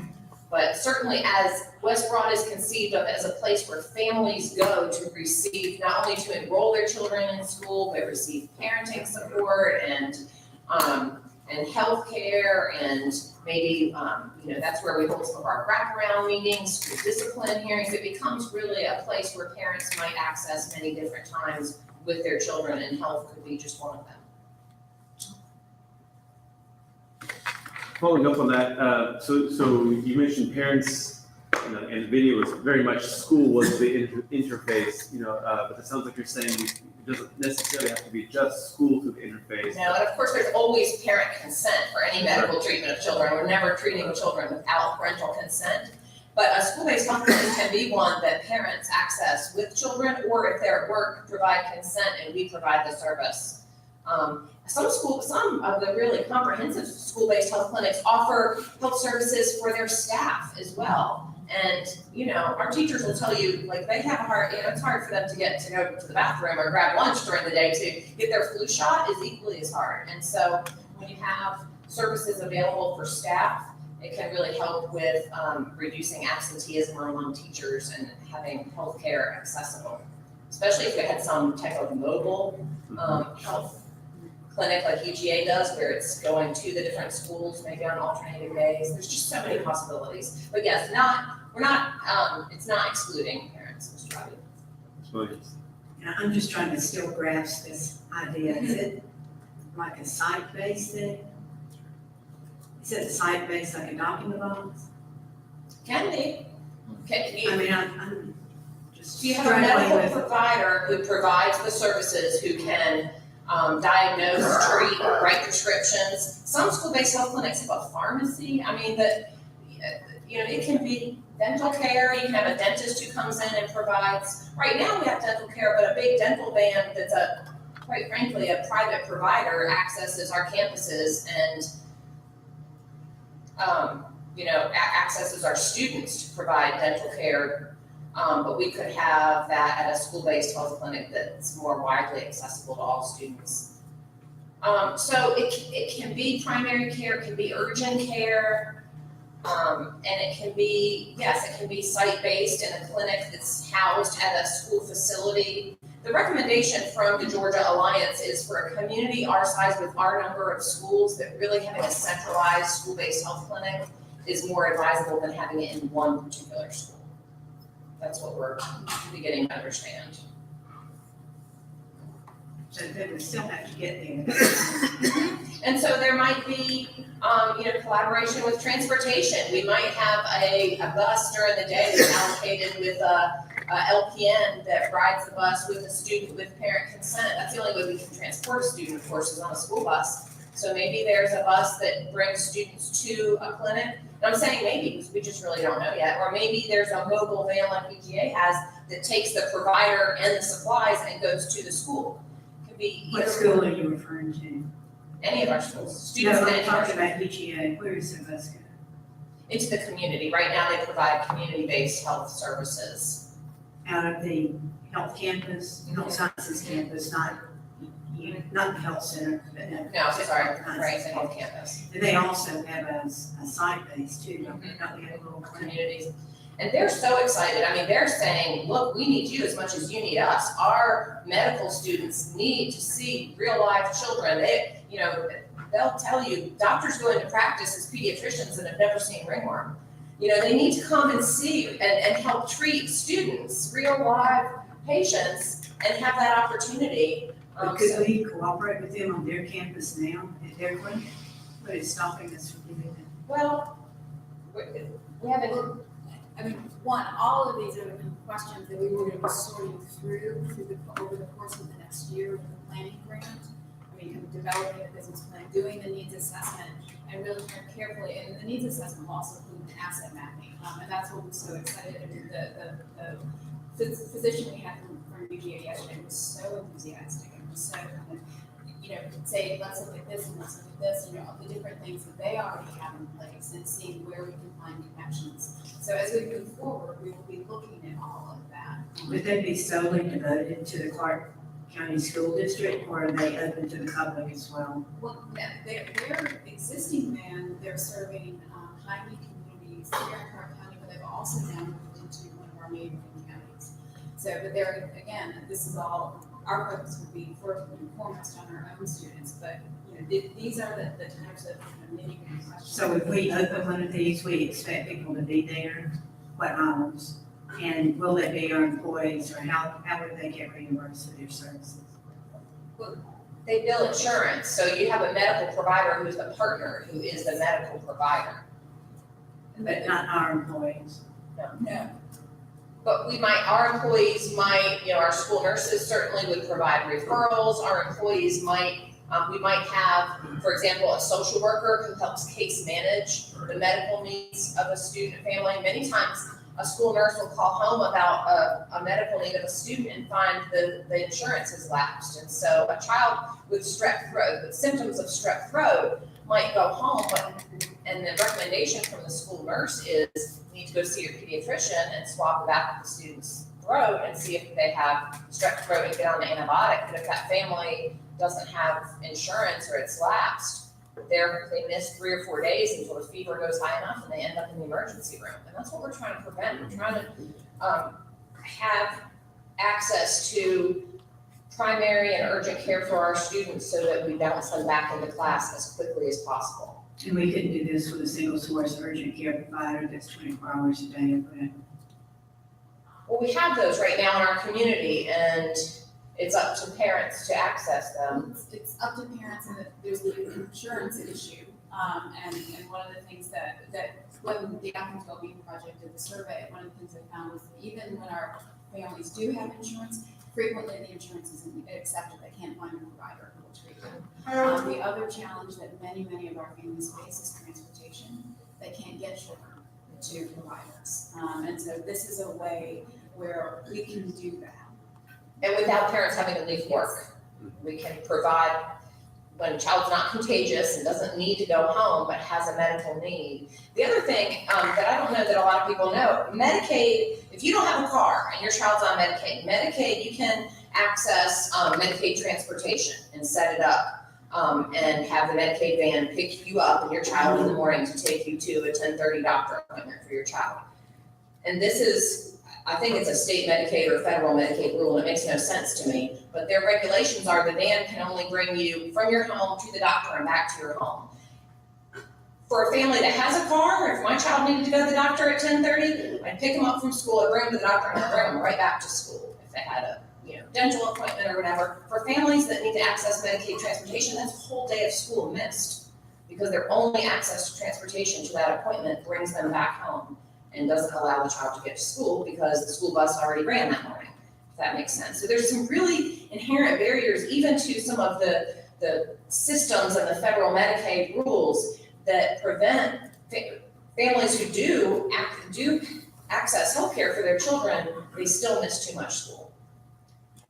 They miss whole days of school for one 45-minute appointment. And we think we can do better than that by providing school-based health clinic services.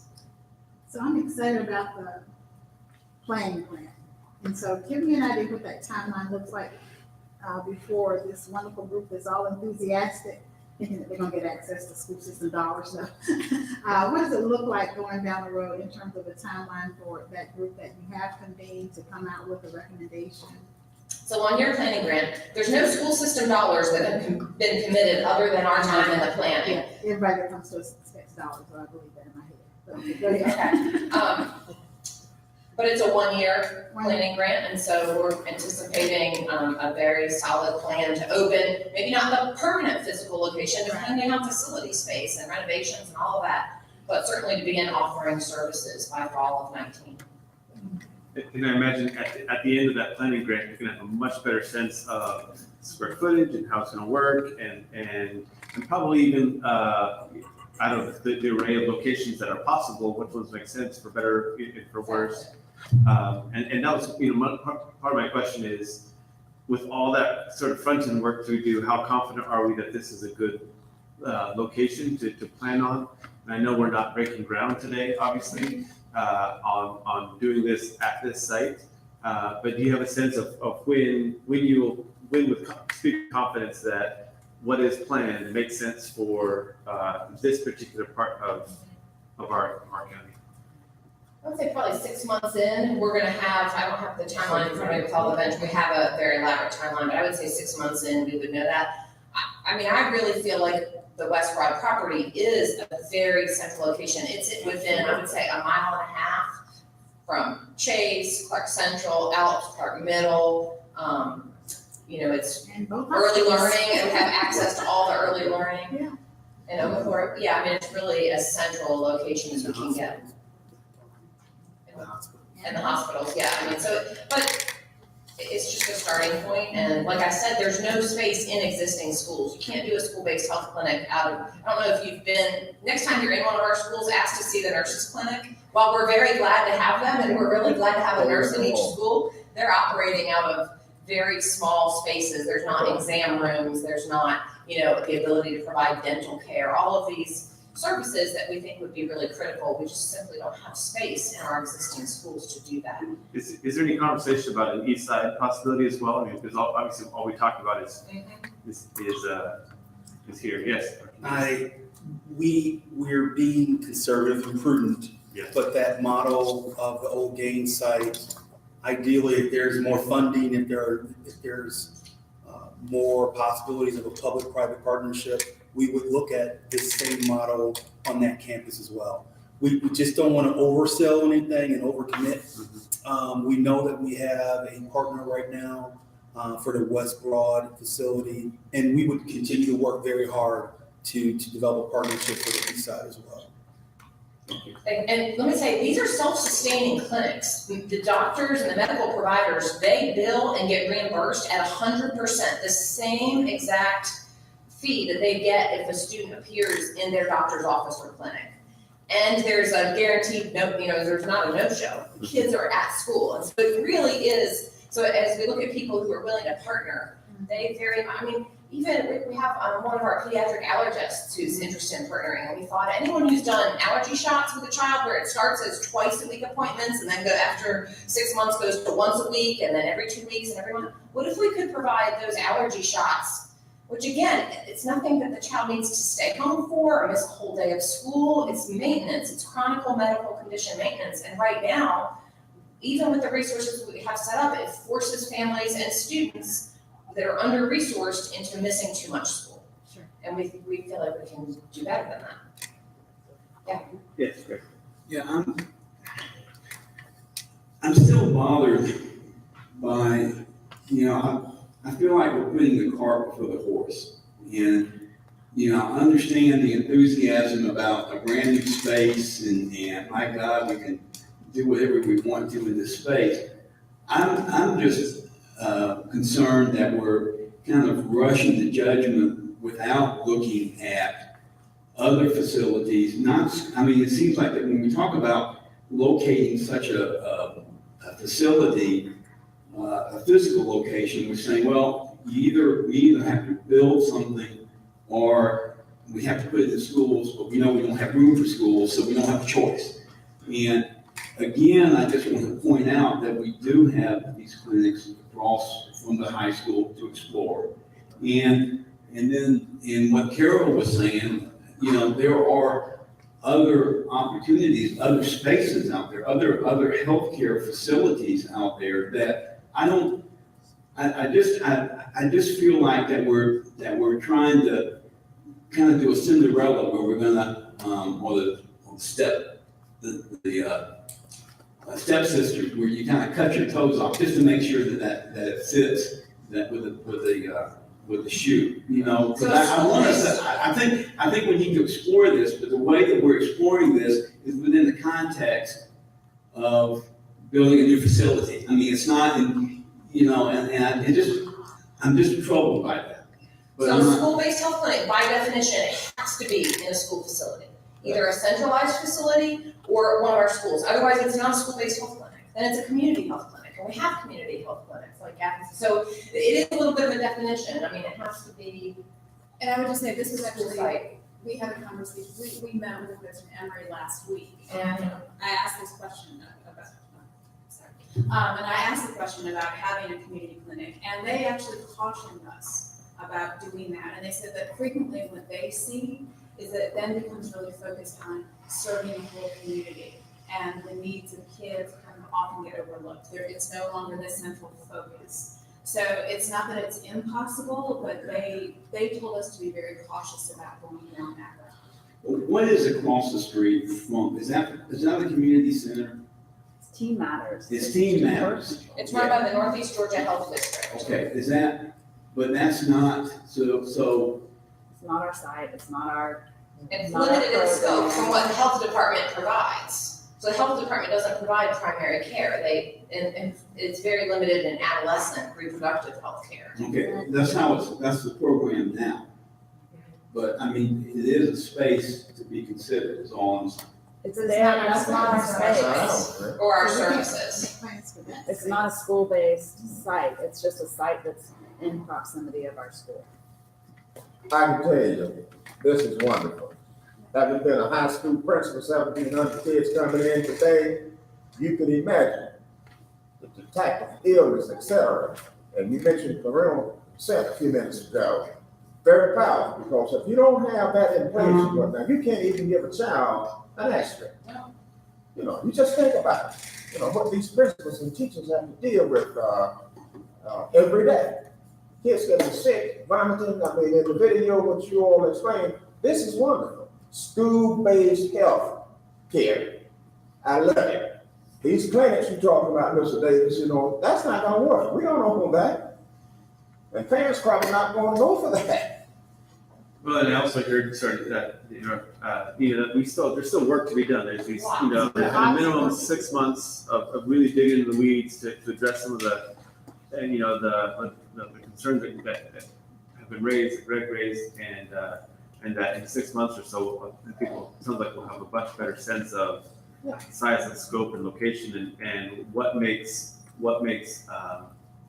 sense to us. I actually know several school nurses, and to hear their stories, just, a child will come in with 103 fever and can't get mom on the phone, can't get mom on the phone, can't get mom on the phone, or dad, or nobody. Phones are disconnected, and they often have to go to the door of the home to try and find somebody, and then find that the power's been turned off at this house or whatever, and just out of fear for this child, they're running by and getting them Gatorade and Tylenol to bring home with them because they're so afraid that they're not going to have the medical care that they need at home because of the situation, the crisis situation with just daily life. And the stories are pretty horrifying, but, the other thing, or the other component that you touched on a little bit that, I'd love to just a little bit more deeper about, because we talk a lot about social and emotional health of our children and a lot of the mental health needs. We have a lot of children with a lot of mental health needs and medication mix-ups and things like that. Can you speak on the mental health component of this, more than just the triage part, but some sort of maybe a long-term help and resources for our Yeah, and again, we're not starting from scratch with that either. We have a very strong partnership with Advantage Behavioral Health already, who pushes in and provides school-based mental health services in 11 of our schools right now. And they're self-sustaining. They're billing for the services they provide to students at school by pushing in mental health services. They have built a caseload, and the APEX grant, which is through the Department of Behavioral Health and Developmental Disabilities, allowed them to pay for clinicians to come without a full caseload, to build a caseload in the schools, which is now self-sustaining, because and it built relationships. This is, our school social workers and counselors and psychologists forever have been referring to counseling when a child has a mental health need or an indicator of maybe there's a problem. But just because there's a referral doesn't mean that child's going to get to care. And a lot of it is based on the same reason they don't get to primary medical care. It's because it's hard to get kids to appointments when you're under-resourced. So by pushing in the providers into schools, and it's not an exclusion of families. We have families who come and participate in those counseling sessions, or the clinician will go 1 week to the home and 1 week to the school to meet with the child. They get to collaborate with the child's team at school, the teachers and staff at school. They were at the table. I mean, they are at the table at Advantage Behavioral Health, but they're also not the only mental health provider in town. So we're going to be able to possibly, with a school-based health clinic, partner with other mental health providers who could use our space in a school-based health center model to provide their services. And would it, I mean, they could, there's a possibility of them sort of setting appointments and hosting appointments and all that right there. Absolutely.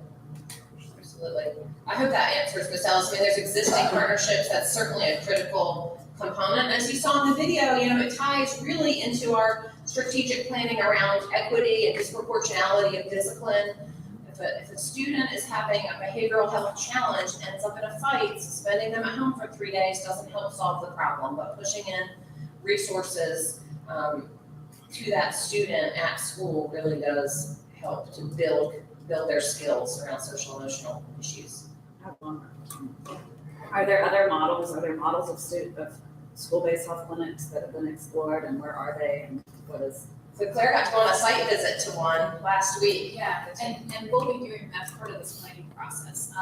We did last week go to one in Atlanta Public Schools, and it was, it's probably the Cadillac. It provides vision services, primary health care services, mental health care services, and dental services. And it was built right into the school. But that is one of the things that we'll be doing. There are actually 29 different school-based health clinics already in place in Georgia. And so we will be going with the task force to visit at least 2 of them, specifically to try to get an understanding of what are the different kind of ways to configure this, what are the benefits and disadvantages to each. And this is a real kind of learning process.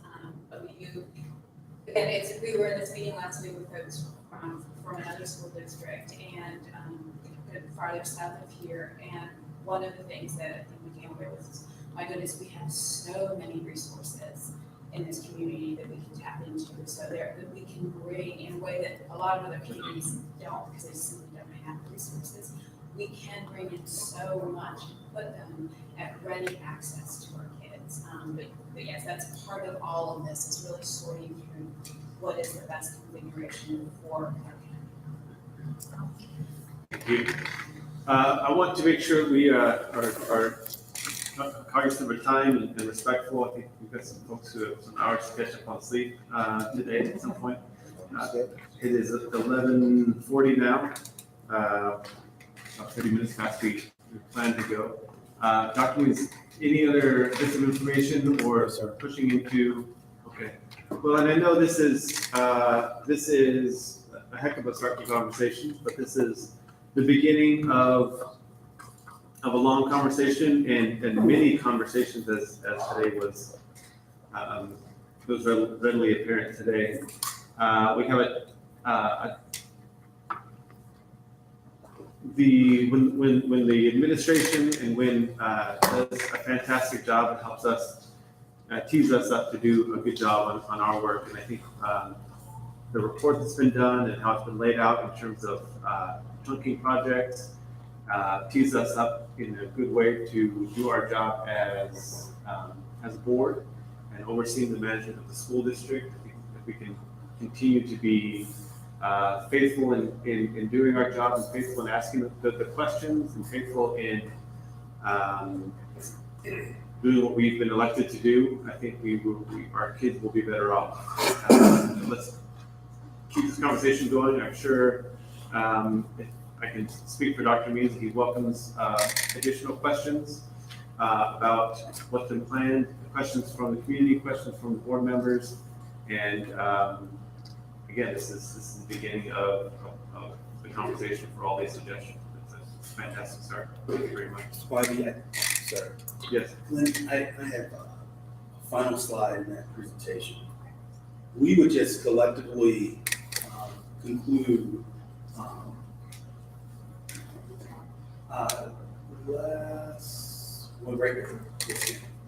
So just to kind of put this on perspective, and obviously there will be more discussion, but when you look at recommendation 1 and 2, which is to address West Broad, when you look at the strategic priority alignment, it ties to strategic priority 1 and 6.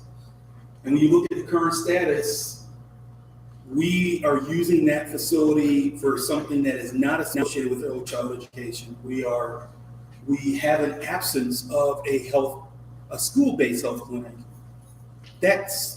We can make that happen if we move forward with the proposed recommendation. When you look at recommendation number 3, which is tied to pursuing the purchase of an office space, if you look at the strategic priority alignment, it ties back to organizational effectiveness. And we talked about this before as a board, but the fact that Lynn Duke and her team in human resources are unable to walk down the hallway and talk to Larry Hamill in our financial department that's a barrier, that's a challenge. So we want to be more organizationally efficient. But when you look at the current state, there's an adverse impact to Career Academy and its ability to grow if we continue to stay in this facility. So it ties back to children in education. When you look at recommendation number 4 in terms of the boundary lines within Maxine P. Esom, if we don't do anything, we will continue to have inequity of school assignments. So that's why that proposal is on the table. When you look at number 5, and that's redrawing and reassigning a portion of students that currently goes to Gaines to Stroud, again, if we don't attend to this, we have kids who are going to school outside of their neighborhood.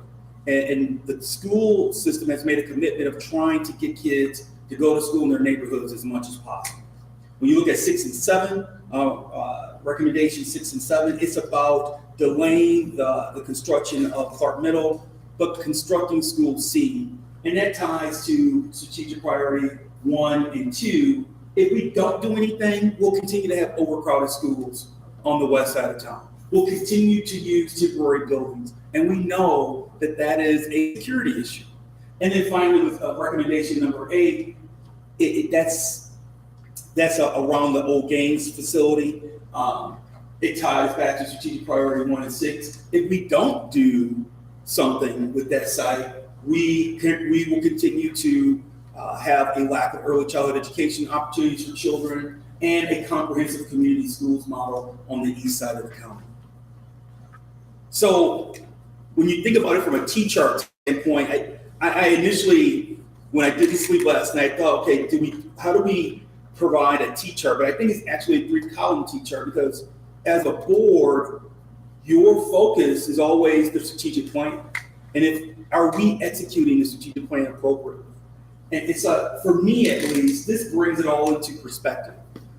There's a lot of priorities and tough decisions you have to make, and those are never easy. But when I consider the possibility, I think we are the Cinderella, Mr. Davis. I think we have a lot of great opportunities, and the shoe fits just right. We're not the stepsisters. We're not trying to make any of this fit a certain way. We have an amazing facility at West Broad that could be even greater for our families. When we think about the tens of children who are served currently through some of the programming at West Broad, compared to the hundreds of thousands that could be served there if we implemented these recommendations, that's very, very promising. And so, yes, Mr. Bybee is absolutely correct. We're going to have a lot of conversations. The way we've tried to set this up is there's governance steps along the way that we need to address.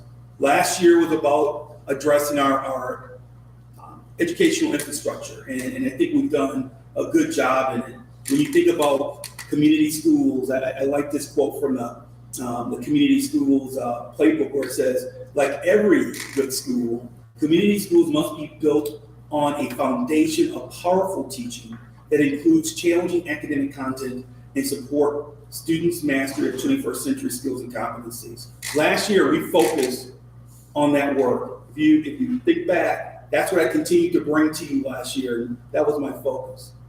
This year, tying this in with this facilities report, we want to be more audacious and have a future for our kids that's more comprehensive.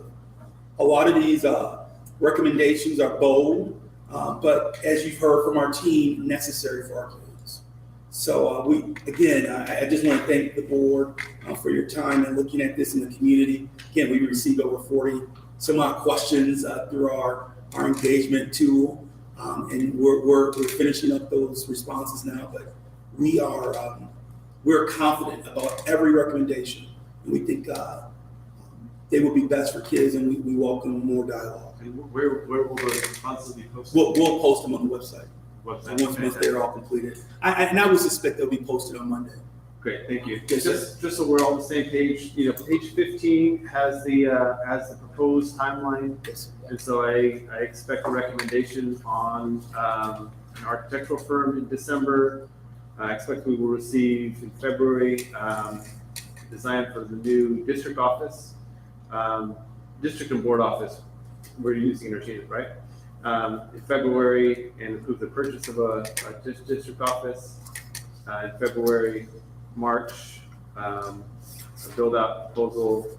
June, down the road, design for a new West Broad facility. So that's sort of our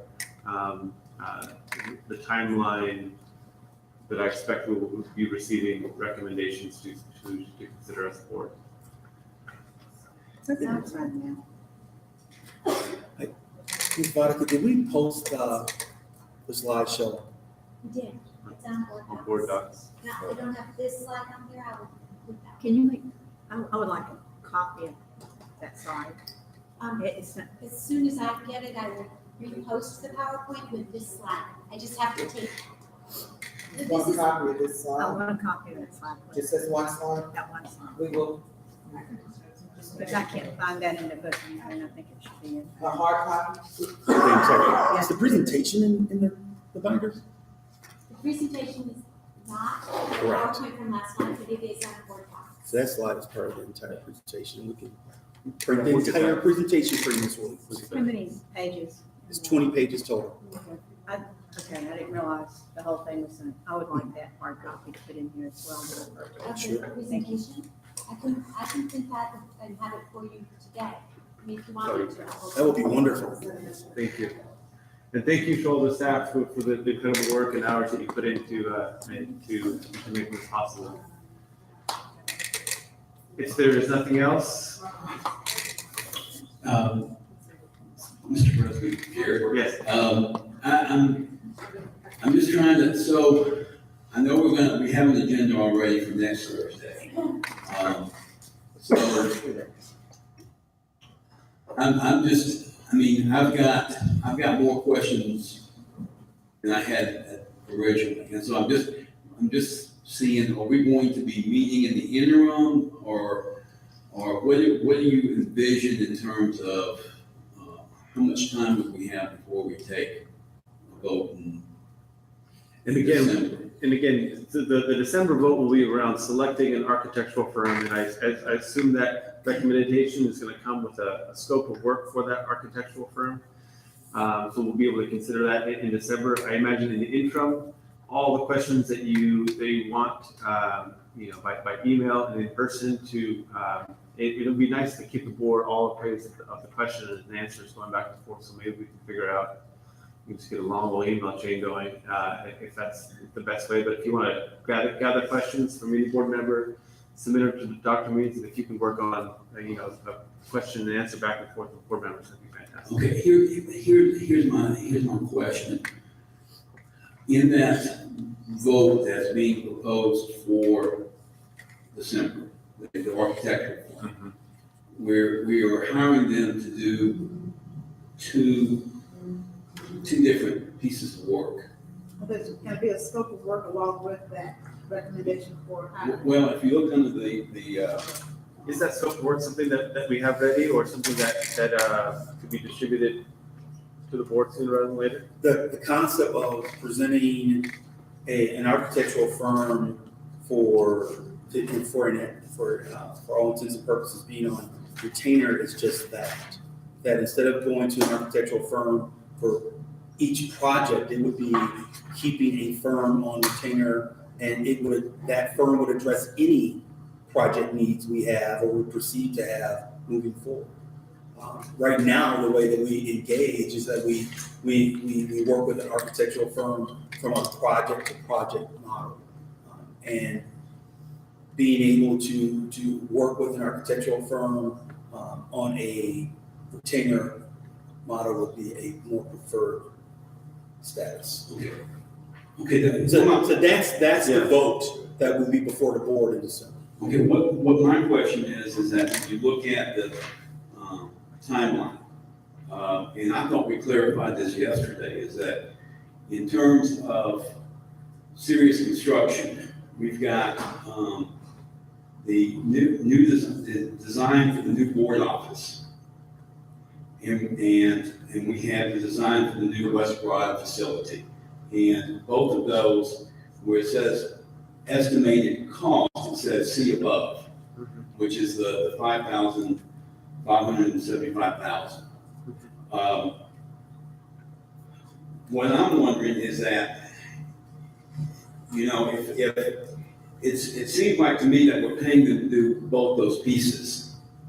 And personally, right now, I'm on board with one piece, but not necessarily the other piece, but you're kind of lumping them together. And so I feel kind of like put on the spot, so to speak, because I'm kind of halfway there, but I'm not all the way there, and yet I'm supposed to vote as if I'm all the way there. So I'm going to turn to Mr. Gilbert then. Maybe I'm not explaining it clearly, but again, our objective in recommending an architectural firm is to allow us to have an ongoing, broad, no pun intended, broad, comprehensive relationship with an architectural firm.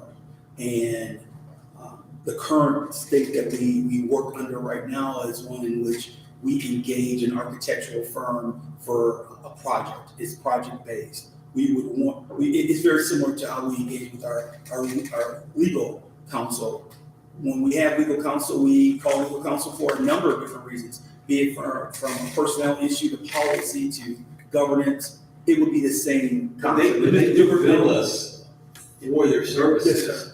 Yes, we're not going to write just a blank check and say we'll call you when we need you. So, Mr. Gilbert, did I describe the presentation appropriately? Yes. Okay. And I think that go ahead. The first project Steve Evans designed the board office. Board office is on a little bit of a faster track, and then you would be approving a design of that office in February of 2019, but not approving a design of the new West Broad until June of 2019. And so I think that by a positive vote to select, to approve a firm in December is just acknowledging that there is going to be a substantial amount of work done on 2 buildings, and we need a firm partner, an architectural partner to help us with that. But it's not necessarily saying that I agree with the proposed discussion, as there are still multiple things to be fleshed out. But I think everybody can agree that a substantial amount of work and renovation is on the plate for both a new board office and a new West Broad facility. Whether or not approving, am I right? Approving an architectural firm is not approving a design. And so between now and June of 2019 on the new West, because my guess, I'm making an assumption, my guess is you're okay with the new board office, but not the new West Broad facility. And so if my assumption is correct, then the new West Broad design isn't actually up for approval until June of 2019, and there's still time for more discussion on that, should you have concerns about that. But the approval of the firm is just approving a partner to help us design the right thing based on what this district needs and what this community needs for both of those facilities. Am I right? I think that's, well, I think that's accurate, but I think, go ahead, Greg. No, you go, the way you phrased it is what I'm comfortable with. Well, and you're both not wrong, because it is, there will be a design presented to the board that we get to vote up or down on. But the presentation of that design in June or whenever it's gonna happen will already represent a significant investment of some money, right? And so that's not nothing. Right. That's not just money, that's also planning and the input from people to get to the plan. So you don't need to do any of that until you have the further conversations that fleshes out exactly what it is we want to do there. So if we come up with something totally different than what we see now based on either some constraint that's uncovered during this architectural review, then I think that it's a process. I think we can't not start the process to get to. That's my point. Okay, and I understand that. I'm just, as an individual board member, I'm just asking for the option to say, I want to move ahead with moving the district offices. Okay, I will support kind of a blank check, so to speak, in terms of hiring an architect, finding the building, and all that stuff. I'm not anywhere near that in terms of the West Broad facility. Okay, and so I'm not even committed to spending money on plans right now until I know what we're actually doing with that property. And so and that's just me. And so I'm just asking for a division so that I can vote. I don't want to hold up Lawrence getting his space. Okay, I do not want to hold that up at all, but I don't want to be jammed into going further than I feel comfortable with in terms of the West Broad property. So I'm just laying it out there. That decision, we're exactly where we are today, which is no place. So we've got to move forward. We're having those discussions about that facility as well. So I'm not sure how we ever bridge this, but we do need to bridge from where we are today with some direction. And so then what does it take to get to that? I am not that expert on that. I'm gonna leave that up to the district to lead us through that process. But I don't understand not supporting the architects, retaining an architect to kind of guide us through that process. And Greg, and I think, I hope you can also, because nobody has said anything that's factually incorrect here, because, to Linda's point, that the architects, the selection of an architectural firm is the kickoff of a process.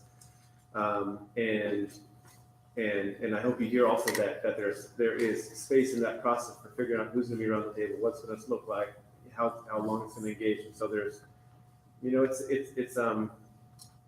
there's a lot of ways to be open-minded about how this plans out. All that said, is there a way that we can engage an architectural firm on, 2 different projects as opposed to on retainer and for the 2 projects together? Our current proposal is to bring it to you as a package to allow all the recommendations to move in the direction and the timeline that's proposed in the report.